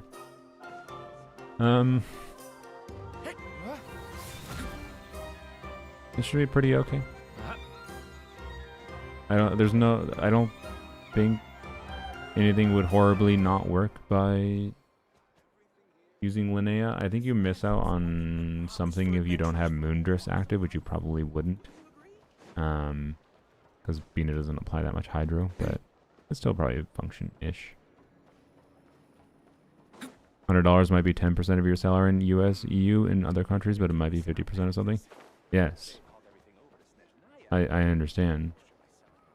But Hoyoverse is willing to price top-ups at the equivalent of $70 USD elsewhere. Which means they're willing to take less money because of the fact that they know that people wouldn't buy more expensive top-ups there. Right?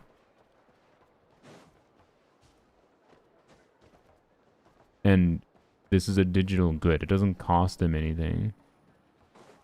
And people in the US have different salaries too. Like, I don't know. Like, I don't know what to tell you.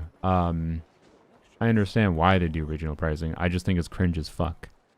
Like, do you realize another cringe as fuck behavior where companies price the same exact product different to different people? That does happen all the time, and that there's regulation to stop this in a lot of places.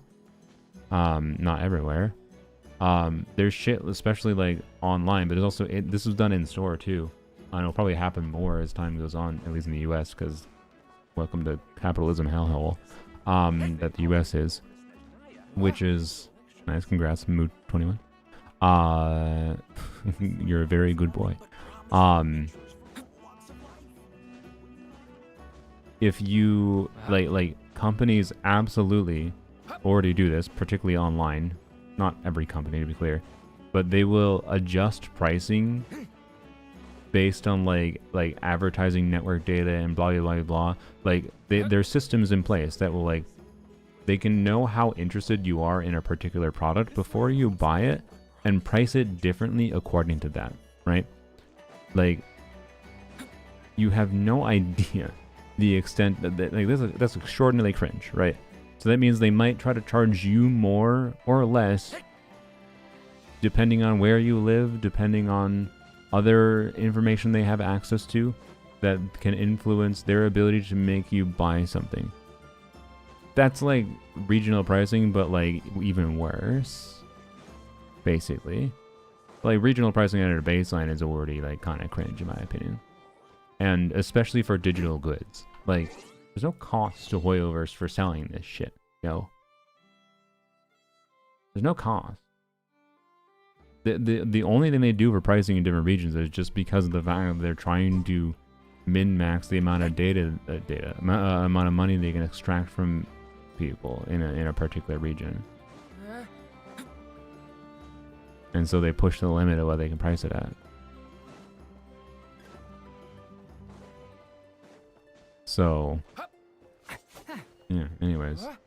But if they wanna be cringe, if they wanna be a global company that is gonna be cringe and price things differently in different parts of the world, then I'm gonna take advantage of the fact that they are a global company pricing things differently in different parts of the world. Because just like they can be global, guess what? You and I can be global too. I don't know if you knew this, but Hoyoverse doesn't literally exist everywhere all at once, just like I don't exist everywhere all at once. So I don't think there's any functional fucking difference between the company doing regional pricing and me doing regional buying with a VPN. Right? And again, all these third-party shops did, for the most part for you, was take a little bit of extra money off the top, and they do the annoying part for you. So, but then there was additional layer of like, they were like, I would say a net benefit. Like, I am very curious how many fucking creators lost, like, to be clear, really big ones probably weren't that affected. But I know for a fact a lot of like mid-sized gacha creators, I almost assure you, a very large chunk of their income could have been from these third-party top-up sites, offering a legitimate service in my opinion, from my own use of them before I ever was even sponsored by them. I'm not sponsored by them right now, to be completely clear, just in case you thought I was right now. But I actually think Hoyoverse to some extent might be shooting themselves in the foot. It's kind of my point, because aren't VPNs paid though? There's many reasons to have a VPN other than just for buying top-ups. But yes, good VPNs tend to be paid. But they're also like not that expensive, and there's reasons you should have one anyways. But anyways, want to know why you should have a VPN anyways, and just stomach the cost of it? Because welcome to the current hellhole that this is fucking worldwide, basically, with ID verification for everything.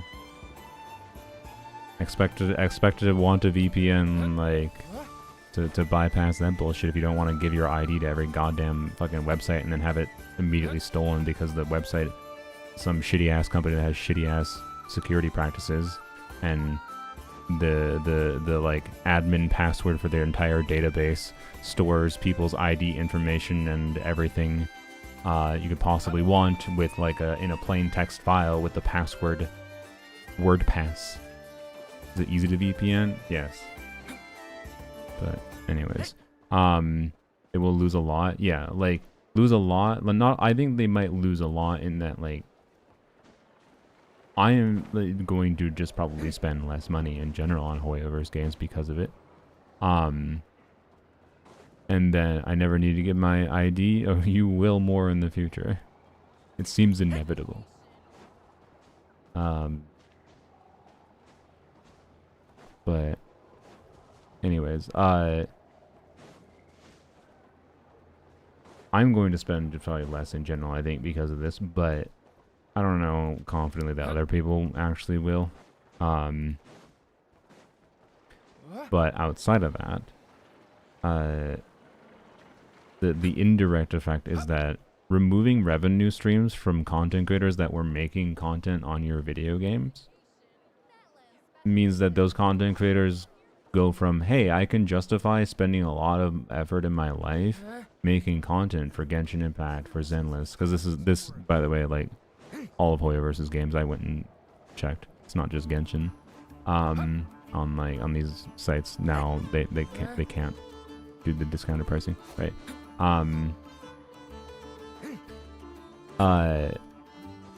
Now they can't justify, doing it either as a part-time job or full-time job or whatever, blah, blah, blah, blah, because they're making way less money. Like, frankly, I thought this year I was going to be able to transition to, like, okay, now I'm actually making real job money enough that I can, like, afford to pay an editor. Now I'm back to, like, I don't know if I can continue doing this. Right? Like, I can make less content for Hoyoverse. And indirectly, I am advertising Hoyoverse's game by continuing to make content for it, right? Like, that's the relationship of why game companies and want to have people stream their game and play their and make videos in their game, because people making content on their game is likely to make people spend more money, right?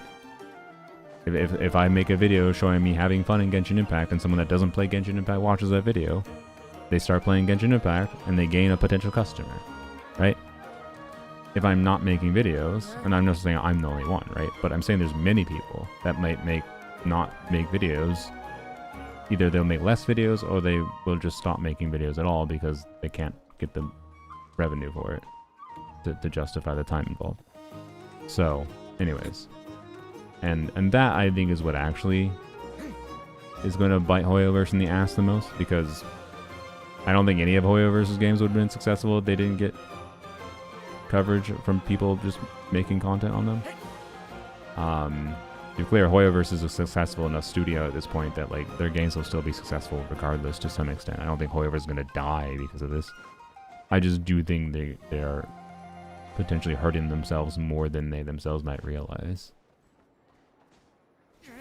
I get my sprite from artist by the name of Kip made it. They're on my Discord server if you wanted to reach out to them. Sandrone is still alive, by the way. She is next to Aino's house. What? Like in the trailer she was? So anyways. Regional pricing is stupid. It's $91. My company is still overpriced for most of my country. The real benefactor is people who use VPNs. So yeah, I guess they're shooting themselves in the foot. Compass thing? What? I'm confused what you mean. Quality of life changes? They didn't mention anything. They haven't mentioned any of the quality of life changes in the live streams recently. Presumably because, I don't know, they probably had some metrics that, like, people weren't watching those parts of the streams or whatever. Or the videos. Technically, it's not a live stream, right? It's they're just like they're a pre-made video, obviously. They set to go live at a specific time with chat going live and whatever. So, gives the vibe of a live stream. It's not a live stream.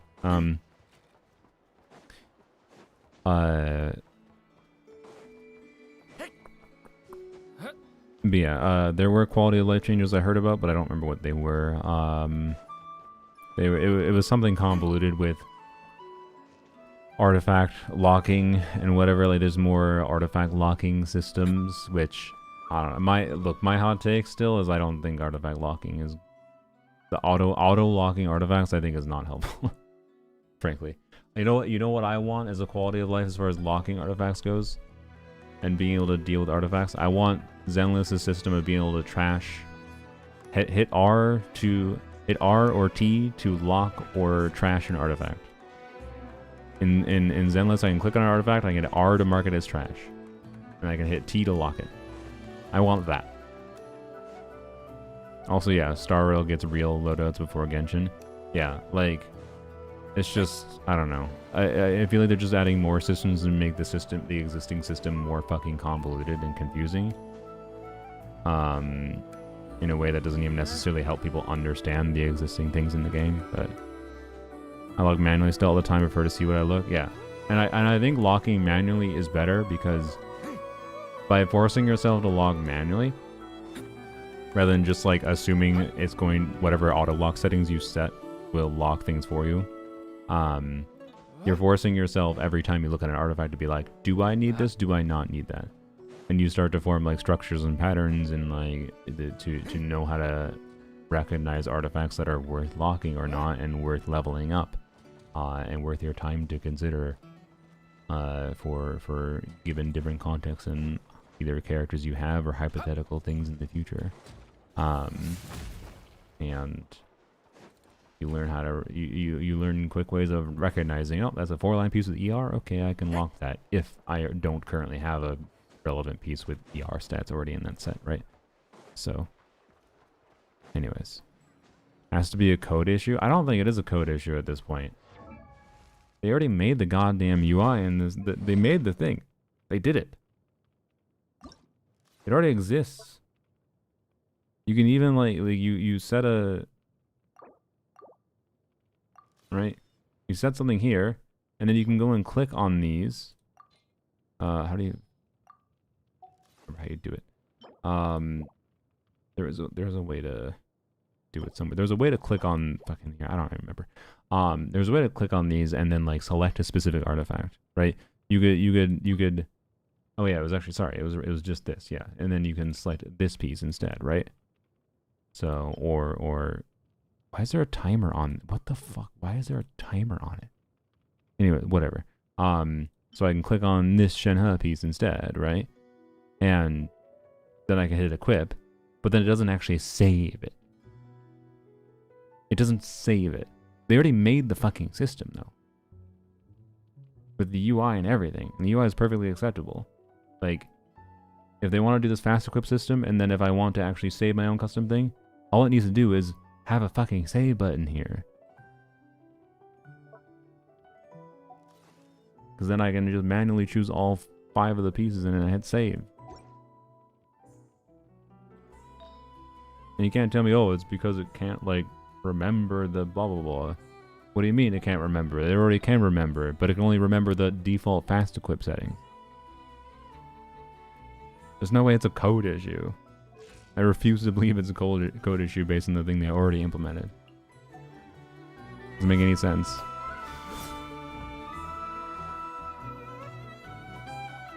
Their system to save unique artifacts is very costly. Okay, well then let me choose my own 5. Either way, it's saving 5. So costly in what way? I'm sorry. I'm sorry. Rationalizing that like this is a problem that couldn't be fixed, even if it was a like system resource cost issue or something, which I think doesn't make sense. But even if it was, saying that the company that has put $1 billion in this game couldn't fucking figure it out. Bullshit. Also, I don't know, how could it be more costly than logging the fact that I have all this shit in the first place? Like, I like, it's just like assigning an ID to a thing.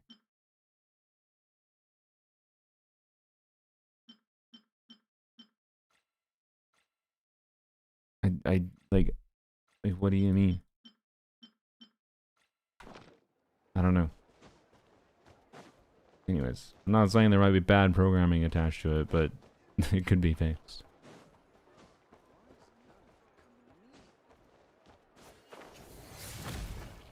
So, that thing is possibly the most costly thing in Genshin. But the artifact page? Maybe.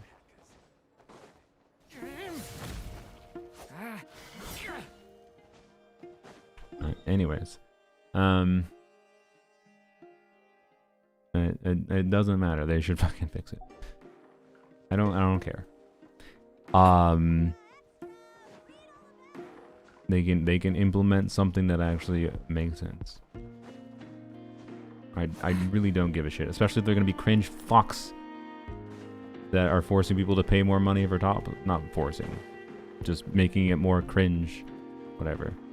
If they're being cringe fucks and trying to extract, that's fundamentally what the top up bullshittery is, right? It's them trying to extract more money from us. That's what it is at its core. If they're being cringe fucks and trying to extract more money from us, then fucking do something then fix your goddamn shit. If that's what we're going with, that their system is programmed so shittily, it's optimized so shittily that they can't make a real loadout system for some reason. I don't care. They make enough money and they charge enough money for shit that they should fix it. Anyways,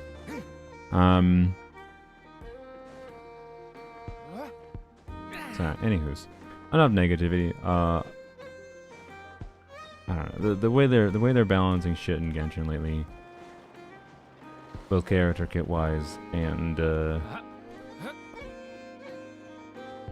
my brain, enemies relative to character kits, more importantly, has made it such that the game just is not that fun to play combat wise more often than not anymore. There's a reason I'm a little bit disengaged from Genshin this patch, is because the content available this patch is not very enjoyable. But next patch we'll have a good exploration patch, hopefully. Seemed interesting at least. And then we get presumably Nicole, Lohen, and supposedly more Hexerai rosters being added. See what happens with that. So I don't know. Resin economy is far more cringe than balance issues. I don't disagree as cringe, but Resin economy is a side effect of it being a fucking gacha game. Like, I don't think people understand enough how core of a thing that this is. There's a reason every fucking game, every fucking single gacha game includes some fucking variant of this cringe ass system. I agree it's a cringe system, but the reason it exists is because it's like a really fundamentally fucking important design mechanic to make the gacha monetization model function. Not because people are like doing money spending for it necessarily. That's like a minor benefit to the companies, I'm sure. But because it forces the daily login habit, like better than any other system could. It's a really simplified way to set resource allocation in a way that forces people to have to log in daily. And when you make a gacha game a daily habit, human brain starts rationalizing spending money in these things far more. It happened for me. I think it happens with most people. You start spending fucking 20 minutes, 30 minutes a day in these games. You're like, heck, I feel like I get a ton of value from this game. I play it all the time. It's always in my head of I need to log in and play Genshin. I need to log in and play blah blah blah today. Like, there's nothing to fix, quite frankly, because that's very intentional. Whereas what we're talking about, or if there's a flaw in how the system works for artifacts that would prevent them from implementing a real loadout system, is something they could just absolutely fix. I don't think it's an intentional flaw. So, happened to me too. This is the first game I spent on microtransactions, yeah. So, anyways, and to be clear, I do think there's things that could improve with the Resin system. The fact that it doesn't have like overflow is fucking dumb. To be clear, Genshin does has overflow. I don't have any, but the condensed resin is intended to be overflow. So, but you still have to fucking log in to condense the shit, unlike Star Rails and there's many other gotchas where you can just like let it go. Like, I think it's dumb as fuck that this game is like, fuck you for going on vacation, basically, and like not having internet access to play. You can't play Genshin on your phone. That's the attitude it seems like they have. It's dumb as fuck, and I think most gotchas realize that's dumb as fuck to not like give your players some leeway to like not feel that bad for not playing for a little bit. But I don't know. Anyways, but it wouldn't like fundamentally change anything to me, in my opinion, like at all, if they made it so you could have like a 2,000 resin overflow, and they do the same thing as like Zenless, Star Rail, whatever their gotchas, that you know you generate resin at once it's capped. Once you reach the base cap, you have like a 2,000 overflow cap that generates at like 1/4 the speed or whatever, right? So, anyways, Fontaine characters are free cons in 7.x. This land holds nothing but promise for Yeah, adventurers from all I walks of mean, life. yeah, probably. Wouldn't you agree? Does any Fontaine character care about getting a free con for? If they add them? Assuming they do. No. I don't think so. Chlorine C1 is okay. I don't think I played Chlorine enough for it to be worth it. I have Navia C1 already. Maybe Navia C2 actually. That gives her crit rate. And the one problem Navia has. Yeah, would feel tempted for that one at least.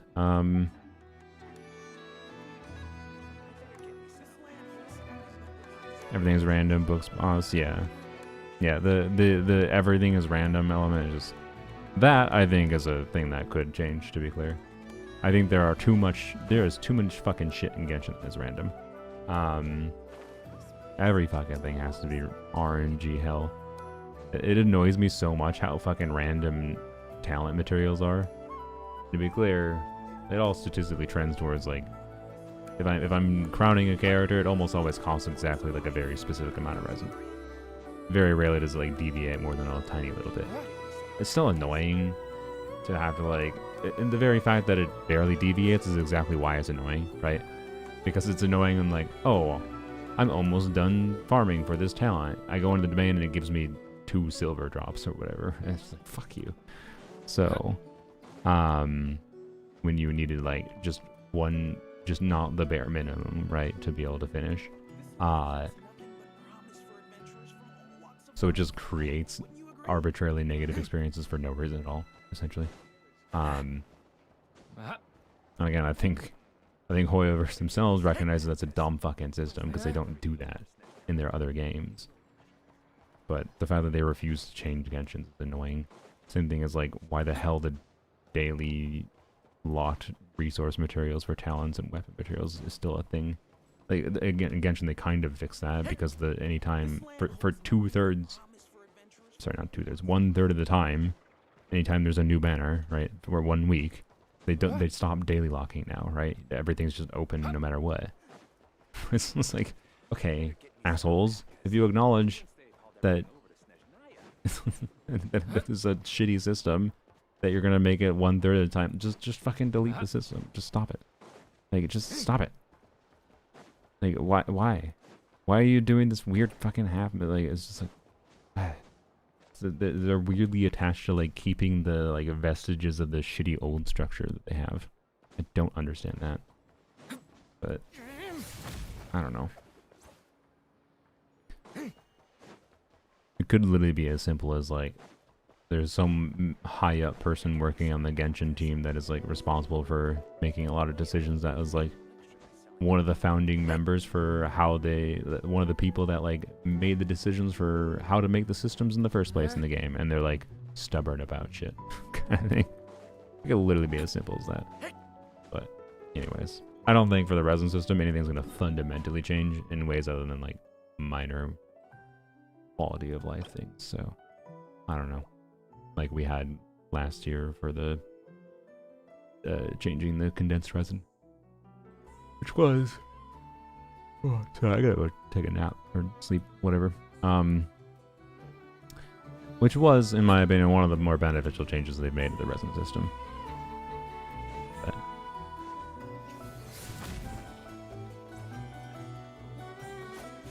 everything got, their Genshin got, other than Genshin, got a shitty side grade. It's just enough to shut the community up, you know. 3 weekly bosses farmable without resin like in Zenless, yeah. Yep. The farming experience in Zenless is so much fucking better. By the way, Enfield is really interesting as far as the grind goes, because, like, it's made... I don't know. I feel like the Enfield grind, it makes more sense in some ways. It's really annoying in some ways, but it also makes more sense in some ways because of the core gimmick with, like, the factory gameplay loop. I don't know. It's done in a way that's still grindy and annoying like other gotchas, but at the same time, because it's inherently a game I log into and just spend more time in staring at, like, the factory. Not every day, to be clear. Like, it's literally only that's something that seems to be the intention is, you know, once per patch. You spend some amount of hours. Oh, I'm so tired. Ugh. I'd say it should stop streaming. Anyways. No 300 resin upgrade. What would that, like, what would that fundamentally do with it? Like, would that actually change fucking anything? Actually, at 300 resin, like, you're saying I think a 300 resin cap. Enfield doesn't have random artifacts. It's refreshing. Yeah, exactly. Like, there's everything farming in Enfield. Well, it is like a lot of long-term farming if you want to, like, max out characters. One, maxing out characters isn't particularly necessary on a general level. But two, for now, there's just no content that really necessitates it. And then it's like the equivalent of, like, how there was not much reason most of the time to, like, max out your characters in Genshin other than when you liked them, when we didn't have Stygian. It's just Spiral Abyss. Like, the content just wasn't difficult enough to necessitate most of the time maxing out your characters unless you wanted to. But yeah, not having any randomized equipment, other than, like, you have randomized equipment for, like, the essences that you put on weapons, but those are trivial to get relative to, like, some people complain about it, but those are actually trivial to get relative to the amount of the fodder that you need to upgrade the stats on them. That you are like, you should get many copies of the thing that you need for their matching stats, and you can control the stats, and like, it's just really easy to get them at a baseline from my experience. I have equipped like 15 different characters with the matching stats for their weapons, but I have nowhere near enough to upgrade all the stats. Like, I need to spend far more resources to upgrade the stats, and there is a finite endpoint for that, but it takes a lot more resources to get to that endpoint. And it's more than just that, to be clear, grinding wise. But Duran review, if you don't mind. Sure, we can end the stream with a Duran review. Yeah, as far as 300 resin goes, what would 300 resin do? Like, if you're saying increase the cap to 300 resin, like, that would just actually annoy me, because that's like an awful middle ground. So you generate 180 resin per day. So if they increase the cap to 300, that's like a day and a half. What the fuck is the difference between a day and a half cap and what we currently have, which is slightly over a day? You still, if you don't want to waste resin, have to log in every day. It doesn't do anything to me. I don't get what the point would be. Domain's loud.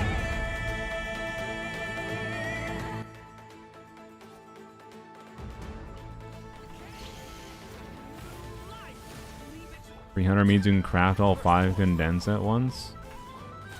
Okay. But did you hear what I said though? Because, like, to get to 300, you have to, like are you telling me you're gonna be like, I'm gonna specifically set a timer on my phone to, like, make sure I fucking log in at the 300 resin times or divided by 8. No, times 8. Sorry. 300 times 8 is 2400 divided by 60. 40 hours. You're gonna set a timer on your phone every 40 hours. Remind me to log into Genshin so I can. Like, that's what you want?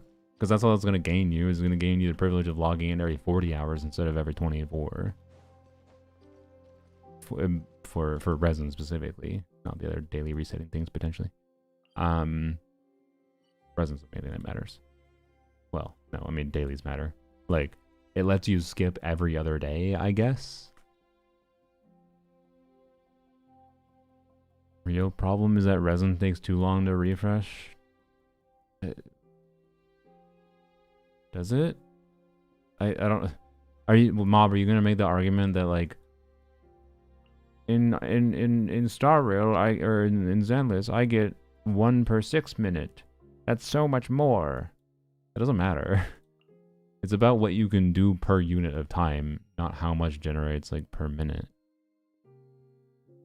Like the equivalent of 40 resin in Genshin is the equivalent that takes about slightly under a quarter of a day to generate, is the equivalent of like 60 whatever it's called in Star Rail or Zenless, right?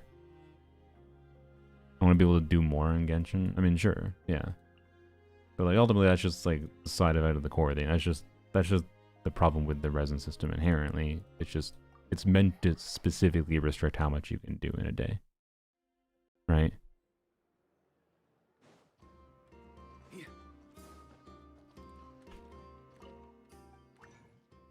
And like, all I can say is private server exists. The best version of Genshin will exist after Genshin is end of life, okay?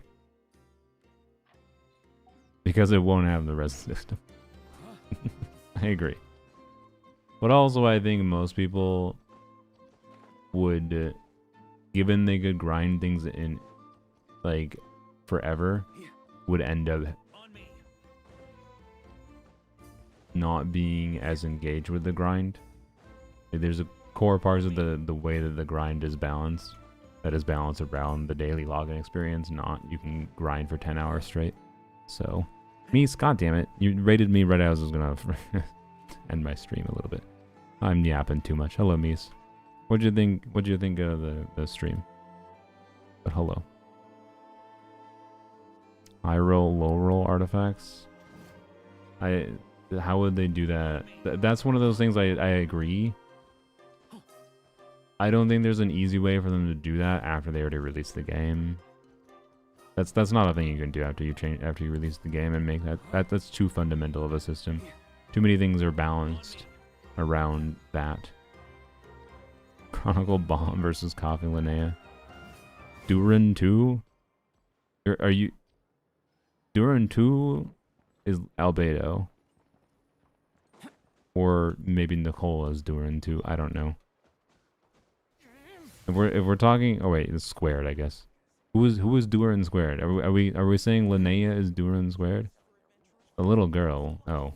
I mean, it's just a random ass 4-star that is either going to be really good because arbitrarily Hoyoverse decides they want to release really fucking good 4-stars sometimes, or really ass. Because that's how 4-stars be. They're a binary state. Is she gonna be 4-star? She has the most fucking... Look at her. Go and look at any damn 5-star that's released lately. How much more detail in their like outfit they have.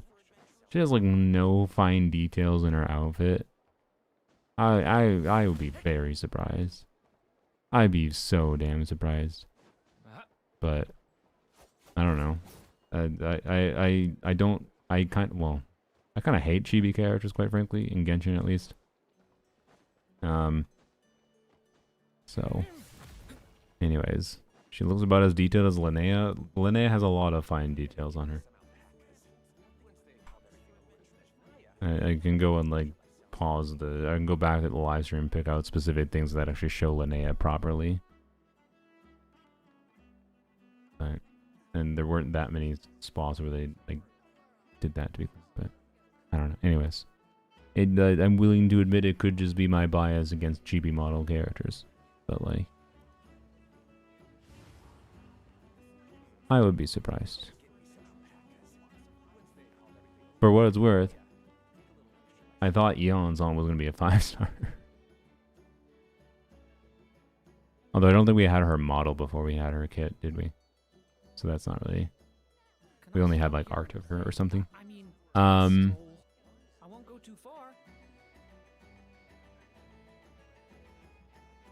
Linnea heart eyes, yeah, there's other details, but I'm not going to be that specific because some of the details I may or may not have seen Linnea in game already myself, so I can't really necessarily say that the details I know of are just from the live stream. And I haven't obviously seen the purple blob. Or versus Cleese Siegewing, yeah. Yeah, honestly, yeah, even I think Stygian probably has more detail in first impression for that character. But where's the Duran person? I missed the UID. Did YouTube delete it? Oh, there it is.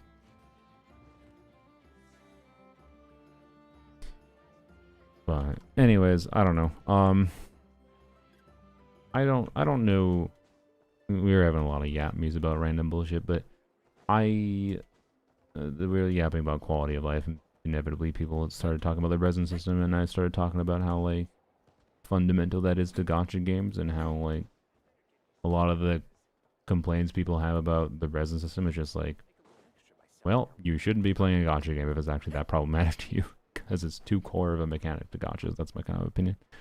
And then variations of that conversation, essentially. But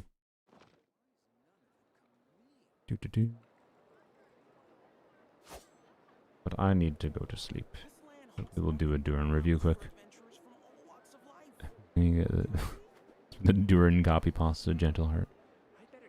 Hello, Aaron. Welcome, Raiders. These viewers will hopefully have a video this weekend if I can sleep properly today. Each day is a new page in my story. Emblem Duran. I want to savor Honestly, every scene, every footnote before I turn I to should the next one. look into doing an Emblem Duran build myself. I keep on getting annoyed by like being 2 ER away kind of thing from having my first pack properly sometimes. But I know I looked at a Duran Emblem build a while ago, but I don't have a good enough Emblem artifacts at a baseline on my account to be better than 2-piece right now.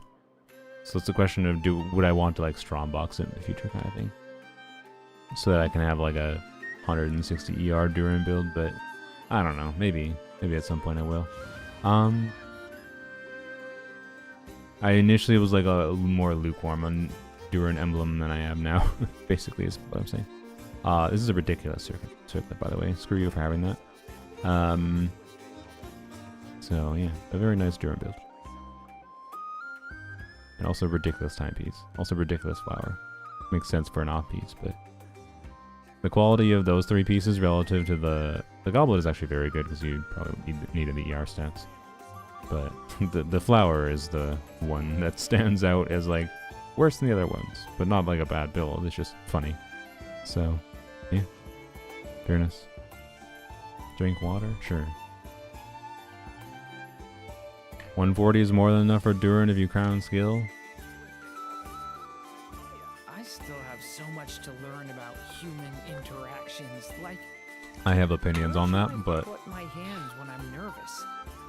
I just really want you're welcome to your own opinions. I find having extra ER on Duran speeds up rotations a lot.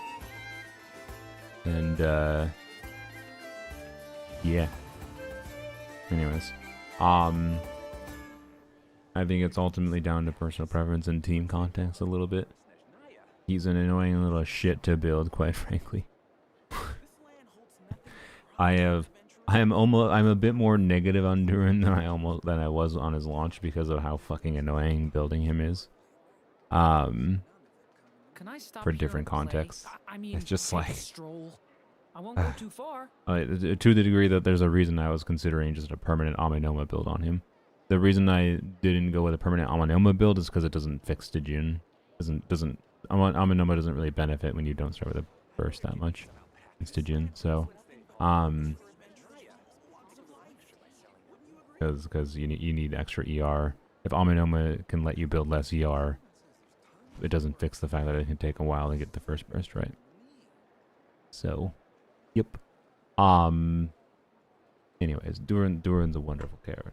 I do like him. Is he my favorite still of the 5 stars released so far this year? Probably, yeah. I say that having Barkus E6, but Yeah, no, I think I still like Duran the most, but he is very emblematic to me of being a pain in the ass to build as an off-fielder, just because he has a million different team contexts I can conceive of using him in, and then also different enemy contexts, particularly with Stygian, and different fucking Stygian enemies having different energy that they refund too. It's just, ugh. Ugh. So, yeah, anyways. And there's a reason most of the time I've just been lazy and I leave him on this build without having to think about it, because it's relatively rare that there's any problems caused by having him with the crown skill, at least with my build. It's rare that I have problems with this amount of ER. There are still minor teething issues I can sometimes randomly have where I'm just like, God damn it, how do you somehow have like 2 energy that you need? So, I don't have a good witch side for Duran? No, because I don't have the right fucking balance of ER stats.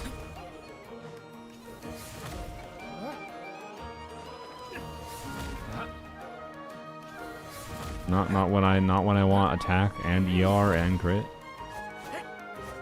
I need fucking perfect pieces. Like, I actually don't even think I'm ever going to be able to, unless I spend like 40,000 more Resin in the domain. That's actually my plan. Because I need such a specific ass conjunction of stats on him that I just don't think I can feasibly get it. Not without putting an ER weapon on him. Like Skyward Blade or whatever. Which I don't have.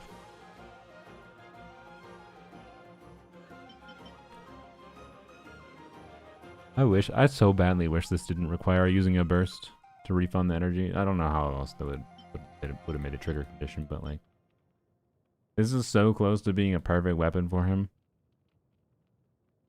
But needing to use a burst to get the energy refund fucking cooks it for Stygian. So I just gave up caring about it. For Yoda, I think she's good but bad cons. I mean, some people would say she's bad but has good constellations technically. I would say, okay, frankly, I think the quality of what it's like to actually use the character matters a lot. Look, I crown my fucking Yoda skill, okay? She's level 80 out of 90. I put in the time and effort to give her a chance.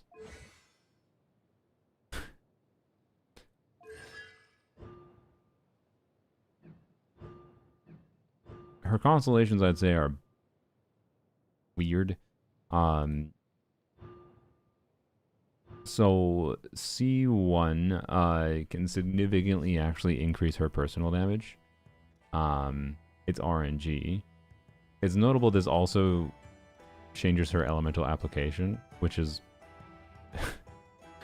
if you're trying to do anything hyper specific with it, DPSing her where you rely on getting timings at application, it's bad. It can be bad for you to be able to control things, but you're not meant to be able to control things with Yoda.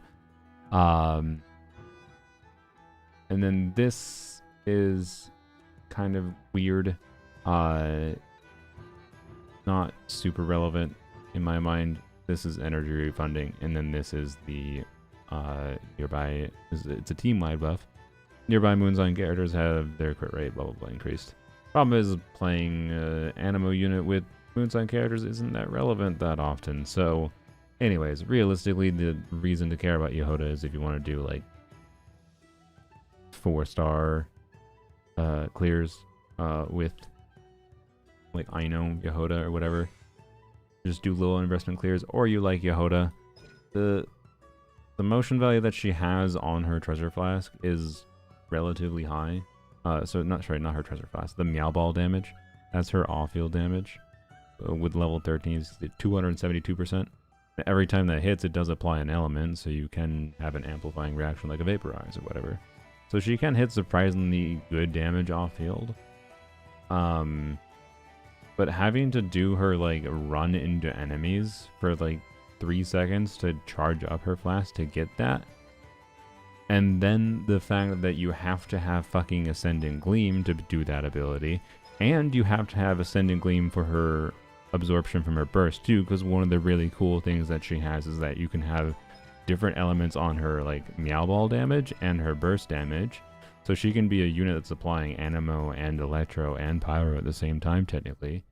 She has a really fucking fun kit at the baseline. But this goddamn skill that requires 3 seconds of charge up, and you get whacked by a Wriothesley pom-pom ball in the face, and she gets sent flying, and you completely lose your ability to do that in a rotation. You, like, the most minor of things go wrong, and this is before we get into any problems of like how much time that takes in the rotation if you're trying to use her on a supportive level, right? Because on a supportive level, most of the time you just don't try to do the absorption, you just use her as like a VV swirler, as like a, and that can also be a nod cry unit to fulfill nod cry conditions. So C6 is nice and the rest is weird. I mean, I think C6 is bait and the rest is weird. But I don't know. She's just extremely, extremely janky to actually play to take advantage of her fun kit. She's just so fucking janky. I actually think she might be the most clunky character in the game to like actually utilize her kit to its fullest potential. There's a reason. I don't know. You can go watch my video. I don't know what has to happen to convince me to go back to Yehoder. Columbina did help to an extent, but there's issues with if you have long duration hydro and you want to like do something like do pyro vaporize Yehoda, the hydro absorption will be prioritized and like, you're just not. So that's why I love her. She's so clunky. Yeah. So no, yeah, I really like the kit at a baseline, but my god, I don't know what mood I have to be in at this point to be convinced to play her. One, I need Milliastra custom combat to exist, because the context in which I can imagine being more compelling playing Yehoda is like, I don't know. Imagine there's custom combat that only lets you use 2 characters. 2 character teams instead of 4 character teams. Or 3 character teams. Well, then the field time requirement is much less bad. And blah, blah, blah, blah, blah. So, yes, the payoff is just, yeah, not worth it. I don't know what I would do to fix it. I don't know, give her interruption resistance. Just interruption resistance would help enough, but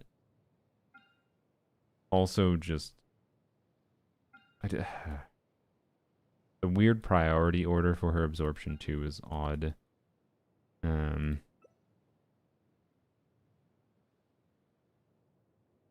God, I don't know. It's such a weird ability. It's such a weird ability, and I don't know. And I still think I'd be willing, to be clear, I would be willing to play her a lot more often and do weird fun shit with her. Even as clunky as her skill is to like use in the time it takes.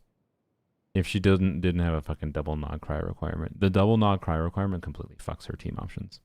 Like, you get into like, oh, okay, what if I absorb this element and try to do this with the other? I'd be like, oh wait, you have to force a fucking second nod cry in the team, and it completely fucks. It completely fucks the team options. Utterly and entirely. Like, she is actually, in my opinion, the character who is most fucked over from actually being a fun character by a sending game requirement. That's my take. So, I don't know. I think they did the weirdness on purpose. I don't know.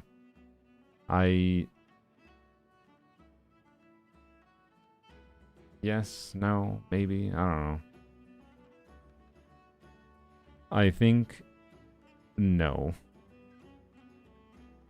Because I do not have confidence that there are people that design the Genshin characters that know how to play their game very well. And I think they have ideas and test things on a superficial level and put it, I think they put it, like, I think Yehoda's like charge up time is obviously intentional as a downside, right? But then there's like stuff like the fact that they clearly didn't know that Nefer would be able to do her charge attacks as fast as she was able to when they did that really quick like pre-release 100 base EM nerf to Nefer. Because the creator server videos showing, yep, this character can do these charge attacks really fast. And then they're just like, oh shit, we gotta make sure this isn't too strong after we release Columbina. And like, I don't know. It just signals to me, it's like, really? There was no other dev team that like thought when they were designing this character to be able to like Nefer, the reason like characters can cancel their animations, generally speaking, is because not being able to cancel your animations feels like ass. You know, being locked into long animations and like not being able to dodge is bad. So at a baseline, they made it so you could like dodge with Nefer's animations, so you didn't take damage or whatever from the enemy doing something to you. It's good. You want to let the player be able to interact with the enemy, but you know, the side effect of that is that there's tech to be able to maybe get damage out faster with those animation cancels at the same time, right? And you don't want to have like situations where the player, too many situations at least, where the player cancels the animation and like the animation plays, but then no damage happens, right? So it's about striking a balance. So like they're not dumb. They know how to design characters. And they definitely intentionally put in animation cancels in Nefer. But then the fact that they never thought to like test, how quickly can we do these charge attacks? Tells me I don't think they have anyone that stress tests things, kind of thing, right? So I don't know. So when it comes to like someone like Yehoda, I think a lot of the weirdness is on purpose.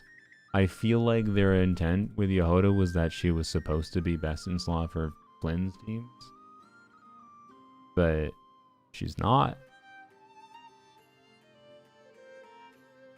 So, because I don't know, she gives the vibe when you have like a baseline read through of a kit, like, surely like with 50 CV and 100 EM buff and doing decent damage of her own, like, that should beat out Sucrose, right? No. No. Not even close. Not after Columbina release, at least. To be clear, pre-Columbina, she technically was better than Sucrose at C6. Post-Columbina, definitely no. So, like, Premium Flynn, she's almost 30k worse. And especially in practice with how clunky she is, I would say, even pre-Columbine, I would say she wasn't really better in practice because of how often she could go wrong. But yeah. There's the Ascendant Gleam for non-cry characters buff aspect too, yeah, sure. So anyways, I don't know exactly what their intent was. I really don't know. But they tried something new and I respect that. I just feel like all they had to do was not add this weird, really long infusion build-up mechanic. Like, remember Yehoda's original kit version, by the way? Where, what was that? I believe it was, like, her skill cooldown. Well, her skill cooldown doesn't start. Yeah, no, that's the same still. Her skill cooldown doesn't start until her charge up is done, by the way, or she gets interrupted. So that means her cooldown being 15 seconds is misleading here. It's actually, if you're getting the absorption, more like 18 seconds. That's already bad. Because an Animo support not having adaptability to do things like multiple swirls in the same rotation and whatever, it's kind of not great. That's one big advantage Sucrose has, right? But at a baseline, like she doesn't, the 15-second cooldown is fake. Even if you're just doing her, like if you're just doing E and then E, like immediately canceling it and just doing the unfilled Treasure Flask damage, it's still more like a 16-second cooldown. But if I recall, originally she had an 18-second cooldown. And her cooldown didn't start until the flask was done. So functionally, she was like a 21 to 22 second rotation skill. Or 21 to 22 second cooldown skill. That clearly was not what they intended. I think they gave her an 18-second cooldown because they wanted her to do like 18-second rotations or whatever. And then they just changed it by reducing the skill cooldown. But it's like, really? How do you make that mistake? How do you make the mistake of, let's give her a charger mechanic and make the cooldown not start until, and then not realize you do that, right? Like, I don't know. But yeah, just giving her interruption resistance would probably be enough to make her far more tolerable to play, for sure. But as is, I don't know. The enemy can just hit her in the slightest way. That I can't really fathom anything that's actually comfortable to play with her on a consistent basis other than like playing her with a Nepha. But if you play her with a Nepha, you have to put Hydra in the team. Putting Hydra in the team, you are getting a Hydro absorption, so she's always doing Hydro damage. And so I don't know. I really don't know. Maybe there's something with Zhongli that could be interesting to give her interruption resistance. And then you can do, I don't know, Xiangling, because she does a pyro. Xiangling, Zhongli, Columbina, and then the thinking is you get Hydro absorption or pyro. I don't know. I tried to play forward vaporize, a variant of forward vaporize Yehoda in my Yehoda video, and it was a nightmare. So I don't know. She's a weird character. As far as giving her for free goes, it's good because it'll give more people the ability to force double non-cry if they need to force double non-cry for annoying double non-cry required enemies. Or not required, but heavily incentivized, right? But also Yehoda is clunky enough that, like, I would say she's not even necessarily, she's clunky enough that, like, just doing like Yehoda I know, while that gives you like double non-cry to like have less functional HP to deal with on the Wild Hunt enemies, for example, that were in the previous Abyss. The problem is she's so clunky to use in practice, and you have to actually, and for Yehoda to actually trigger the Ascending Gleam's like gray bar health mechanics, you have to like get her Treasure Flask doing damage. And then so again, if they interrupt you, and like the rotation time that it takes kind of fucks with how teams can work, such that like your team might perform even worse than you already expected it would play when you have like 2 units plus Yehoda I know. So I don't know. Chronicled not have half the Fontaine cast because Nubilat and Arlecchino are perceived as good enough, and then Wriothesley, who the fuck knows? Who the hell knows? So, Oil really seem bad or non-meta 4-stars in general. I mean, Ilua is part of the strongest team in the game for baseline investment, so by which measurement do we say things are bad? To be clear, I like Yehoda's Yehoda is a clunky character to such an extent that she's almost downright useless. But honestly, on a lower level, I think it makes sense and it's funny, and I appreciate that they made Yehoda. Okay. Ilua is a cool character I like that they absolutely did dirty by making him a Zebai slave. But like, Ilua, C6, Zebai, Inefa, Columbina is the best team in the game at baseline investment level. So, and yes, that does require Ilua's constellations to reach like the 180k, whatever DPS point you've seen a calc from. Ino is nowhere near as bad as people say. I think Ino is a very good character, and I think she is by far the best free character we've gotten for a new region too. Especially with how fucking terrible the options we have for Hydro is in the game. Yeah, I don't know. Thalia, I would say, is not great. Aoife, I'd say, is pretty good. Eonzon, pretty good. Lanya, pretty good. Auroron, pretty good. Kachina, not great. So, like, as far as South Hill's pretty good. Gaming, pretty good. Shiver's pretty good. Charlotte, honestly, actually pretty good. Turns out having a bunch of front-loaded cryo application in the current context of the game with how enemy mechanics work, and being a Catalyst user, well, she's annoying to build if you don't have C4. I mean, she's even annoying to build with C4. Her energy needs are pretty high. But, you know, actually still pretty good. Like, their track record is, like, there's a lot of use cases for a lot of 4 stars in general. So, like, I don't know. I wouldn't even say most 4 stars they make are bad. It's just mostly a question of how niche they make certain 4 stars, and I certainly hope Eat Lua isn't a trend of how they make most 4 stars. Eat Lua is like Mika minus the healing. I mean, except Mika didn't even do his, like, buffing good enough to... I personally, I get where you're coming from, but I don't necessarily agree. Who's running next patch? Hey, Sprix went live. We can go raid Sprix. Perfect. Linnea, I need to go sleep. Linnea, Chaska first half, and then Nefer, I almost said Columbia. Never Lama after that. See.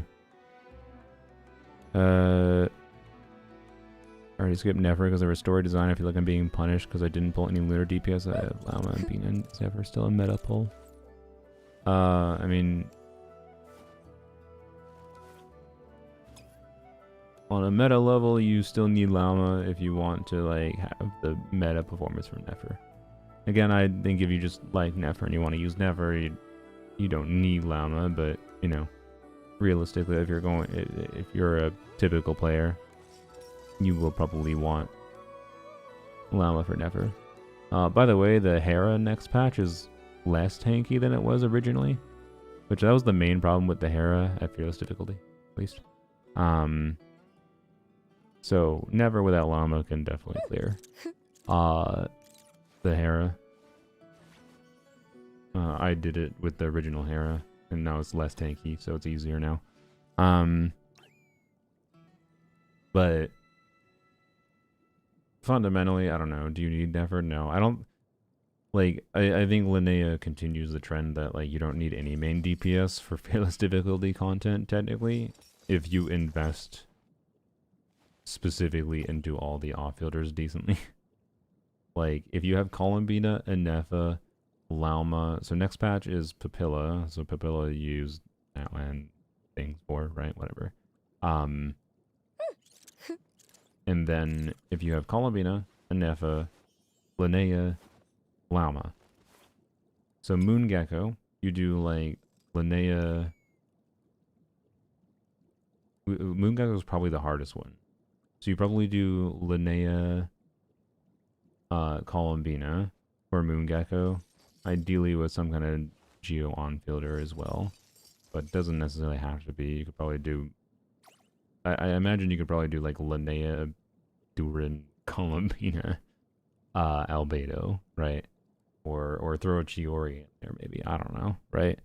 And then Inefa, Lauma, Hyperbloom, something for the Hera. Actually, I'm pretty sure people have done Lauma alone for the Hera. You don't need double Not Cry. But the point stands, right? Like, I'm quite confident you could clear the next Stygian with just the off-fielders. So, what, do you fucking need Nefer then? No. Right. Geoshroom Dendro boss mechanic seems hard without Nefer. Yeah, I'm not saying we want to have a boss that eventually is very hard to clear without Nefer. Like, I think many accounts probably have significant issues clearing the Knuckle Duckle currently without Flins, right? But you can still clear without Flins, and I don't know. It's a little more interesting in that. Well, I don't know. I'm pretty sure. I'm willing to bet main DPS Columbina. Like I bet that enemy is going to be more reliant on Lauma than it having Lauma to clear it at Fearless than it is Nefer, right? So again, like you could. I'm pretty sure you could have Lauma Columbina and do main DPS Columbina. I'm willing to bet. But I don't know for sure. I haven't fought the enemy. And I don't know what the balance is going to be exactly. It seems to be, though, they're pretty specifically balancing Fearless in this territory of, like, you know, if you want to have an easy clear, you want the on-fielders, but you don't need them. So, on-fielders in the current context of Genshin are pointless. Is another way that I could technically phrase it. But also, people will still want them because the on-fielders are the flashy, fun units to play most of the time. So I'm not saying don't pull them. I'm just saying the on-fielders utility is generally locked behind having the off-fielders anyways. The most self-contained one is Zabai. But I'm not even sure how well Zubai is going to do on her own against the Moon Gecko without Linnea. I imagine Zubai Columbina should be fine with the Moon Gecko. I hope. But I'm not sure that, like, Zubai... I know... Lua, like a lower investment Zubai can handle it. I'm pretty sure it couldn't, actually. So... it might still be more reliant on Linnea. I'm not sure. BNF is enough for Fearless Knuckle Duckle? Yeah, I'm aware. I did Benefa for Fearless Knuckle Duckle. So, and again, that's why I'm saying I think it's the same thing for the Moon Gecko kind of thing, right? See?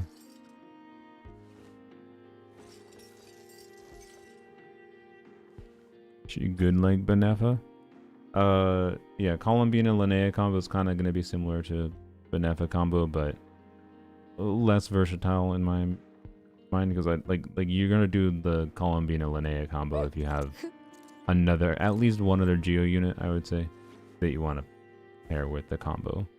Whereas Columbina and Nefa combo has many more combinations of like different element characters that you could put in with the team compared to what you would consider with Linnea. So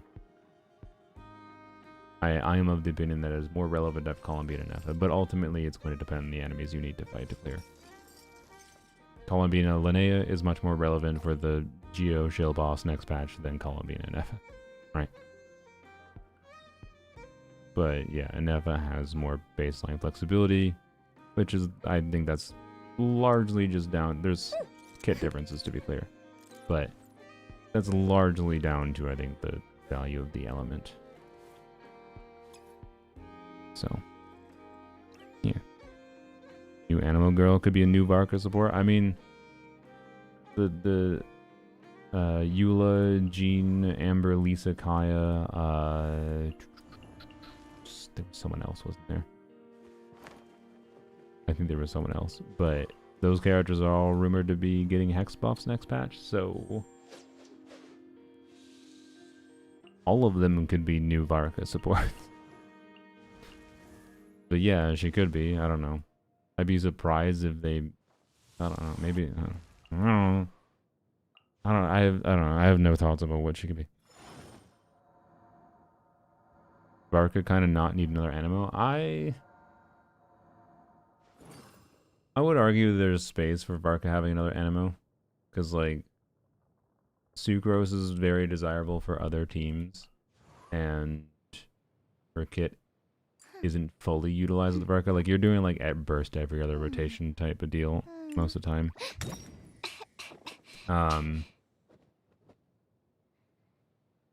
Lisa can reduce enemy defense. Yeah. Why Lisa? Because it's room. It seems to be that every Mondstadt character will turn into Hexerai eventually. Maybe. I don't know. That's what the phrasing in game seems to imply. So I don't know what they could do. To be clear. Because Yehoda to me indicates that they really don't want to make a unit that is going to buff more than Sucrose. But maybe they will if she's locked to Hexerai. But then Sucrose is Hexerai. I don't know. It's kind of weird. I don't know. It's weird. Like, if she's relevant for Varka, she has to be better than Sucrose. Also, Jean getting buffed, she has to be better than whatever the buff Jean is. Assuming that's, again, going to happen. But I don't know. Which their buffs won't make them Hex? Why? Like, you want a different faction? I think them being Hex is far better than being a different faction.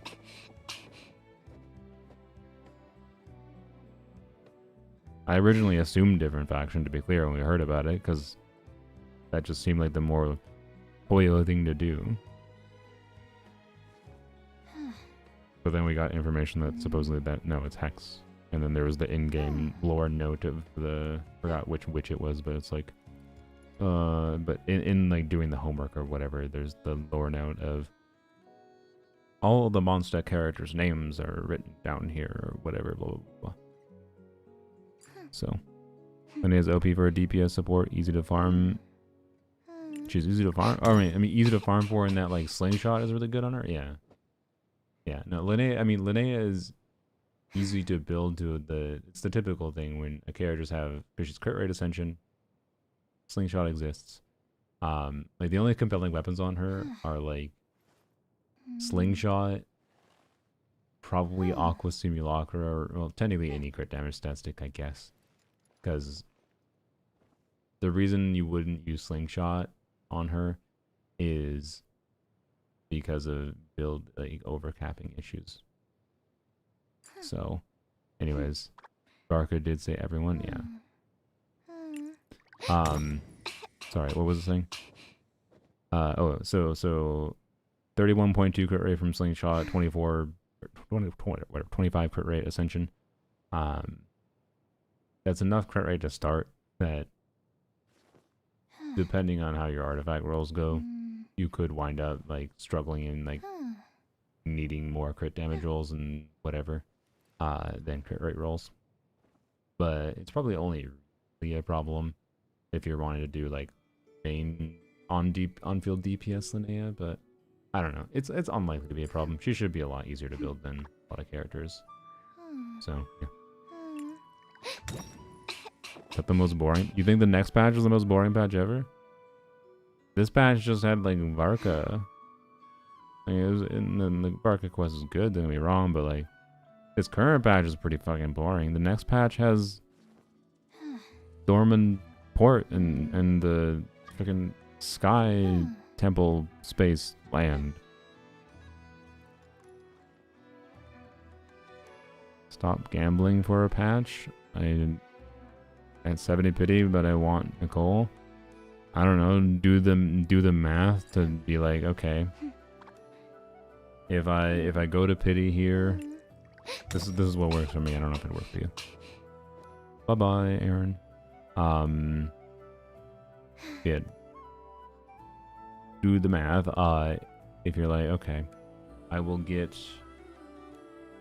I'm gonna assume next patch with exploration is a slightly higher patch. I don't know if you're free to play, but if you are free to play, I'm gonna assume at least a pity's worth of pulls, right?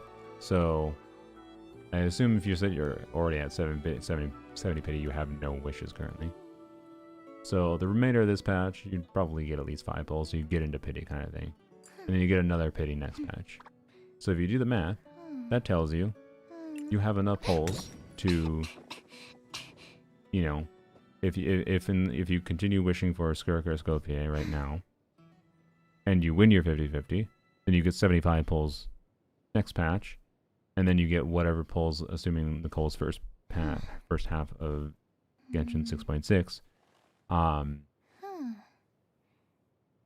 You probably are only getting like optimistically 50 or less pulls if you're free to play. Depends how much content you have left in the game too. Blah blah blah blah. So we're talking like 125 pulls is maybe the like realistic amount you get from now to then. And 125 pulls is not enough to guarantee Nicole. Therefore, if you want to for sure guarantee Nicole without having to stress, without having to grind, you should probably not continue wishing. There you go. 77 pulls for free to play? Yeah, there you go. That was accurate. So yeah. Biggest downfall for 5-star weapons back. The biggest downfall for 5-star weapons for support weapons, yeah, is that you're not, if you're using Elegy, you're not using Fev. Losing like that's the thing people forget with the like the shiny attractive weapons, like ooh, Shallonen weapon so good, 25%, 26%, whatever. Damage bonus for everyone. Except Shallonen doesn't do damage, so it doesn't really benefit her. And then the other thing is that if you're using this on her, you're not using Fav. So you gain damage bonus, but you lose energy. Losing energy for your other teammates, in particular, is potentially losing damage. So you're gaining some damage for losing some damage. And oftentimes, gaining some damage in a way that requires like changing your build around potentially not having that energy. And sometimes you might not have the artifact that gives you that extra ER roll that you might need because you don't have Fab on your Shallonen anymore. So support weapons are lowered in value because you remove a Fab, generally speaking, by using the good support weapon. And Elegy in particular, I have found in most scenarios, not every, I'd say the main scenario where this has not been the case is Venti, because Venti's a little bit annoying to trigger Fab for and wait for the Fab particles. Not bad on Fab. I've found cases where I could compellingly use Fab over Elegy, to be clear, especially in Stygian. But I'm generally comfortable leaving Elegy on Venti. But like Farazan, no. I found that Fab is generally better. For how I'm using Farazan, right? So that's a big thing. For DPS 5-star weapons, it just depends on the weapon. Like, I think if you really like Varka, it's unlikely. As long as, again, the biggest thing you need to remember, you're using the same resource to acquire weapons as you are acquiring characters. Right? So, for many people, choosing to acquire a weapon, unless you're just spending money for it, choosing to acquire a weapon is choosing to sacrifice potentially getting a character. You should treat weapons as like slightly lower cost, but close enough to the same as cost as a character, right? So, yeah. And that's it. I don't know. That's like the biggest downfall they have. And is the DPS increase that you get worth it for you? Realistically, most of the time it's not, I think, on a more objective level. But on a level of most people end up just having characters they really, really like over the other characters. At some point, I think, for your favorite characters, it can make sense. The problem is, I think most people just get into gambling mindset and then recency bias. Like Varka comes out, you really like Varka, and you're like, oh, that signature weapon's so good on him. And then you pull his signature weapon on his first banner. But like, come 6 months later when Varka rerun, you end up like, for whatever reason, you're just like, oh, I don't like how much Varka gets interrupted, and I refuse to play Lanya with him to fix that problem. Well, and now I never play Varka anymore. Boy, does it seem a little silly to get Varka's weapon if you never ended up playing Varka more than like a month, right? Weapons are higher cost because guarantee doesn't transfer. Yeah, there's that factor too. If you don't have it, yeah, if you don't have, they are more risky to go for if you don't have enough to guarantee. Whereas characters, you can like risk going for with knowing that you can save a guarantee for sure. Cannot do the same thing for, so you have to make a little bit different decisions on how to spend wishes in the banners. Yes, same as Chronicle banner. But yeah. C0R1 Emily is a risk I'm willing to make. Yep, best of luck. Emily's weapon is really good. You know, I guess since Emily's weapon is paired with the other weapons, you get Skirk's weapon. Navi's weapon is not great, but I said Skirk's weapon, but sorry. You can get Clorin's weapon, which is pretty good. Worst case scenario, Bennett weapon. But also second worst case scenario, big old crit stats, dude. What was the other one? Linnea weapon. It's also not bad as a stat stick. And you, Siege Queen, you don't want to lose to that one. So, you know, it's not that. It's decent. Decent-ish. Lama Linnea, never Chaska. No, it's Lama Chaska. Never Lama. Sorry, brain. Linnea Chaska, never Lama. So, anyways, we should go raid Sprix, I guess, or something. I need to go sleep. It's fucking 10 a.m. I don't know why I've been yapping this long. Thanks for joining, YouTubes. Hopefully we'll have a video tomorrow, depending on if I can sleep properly.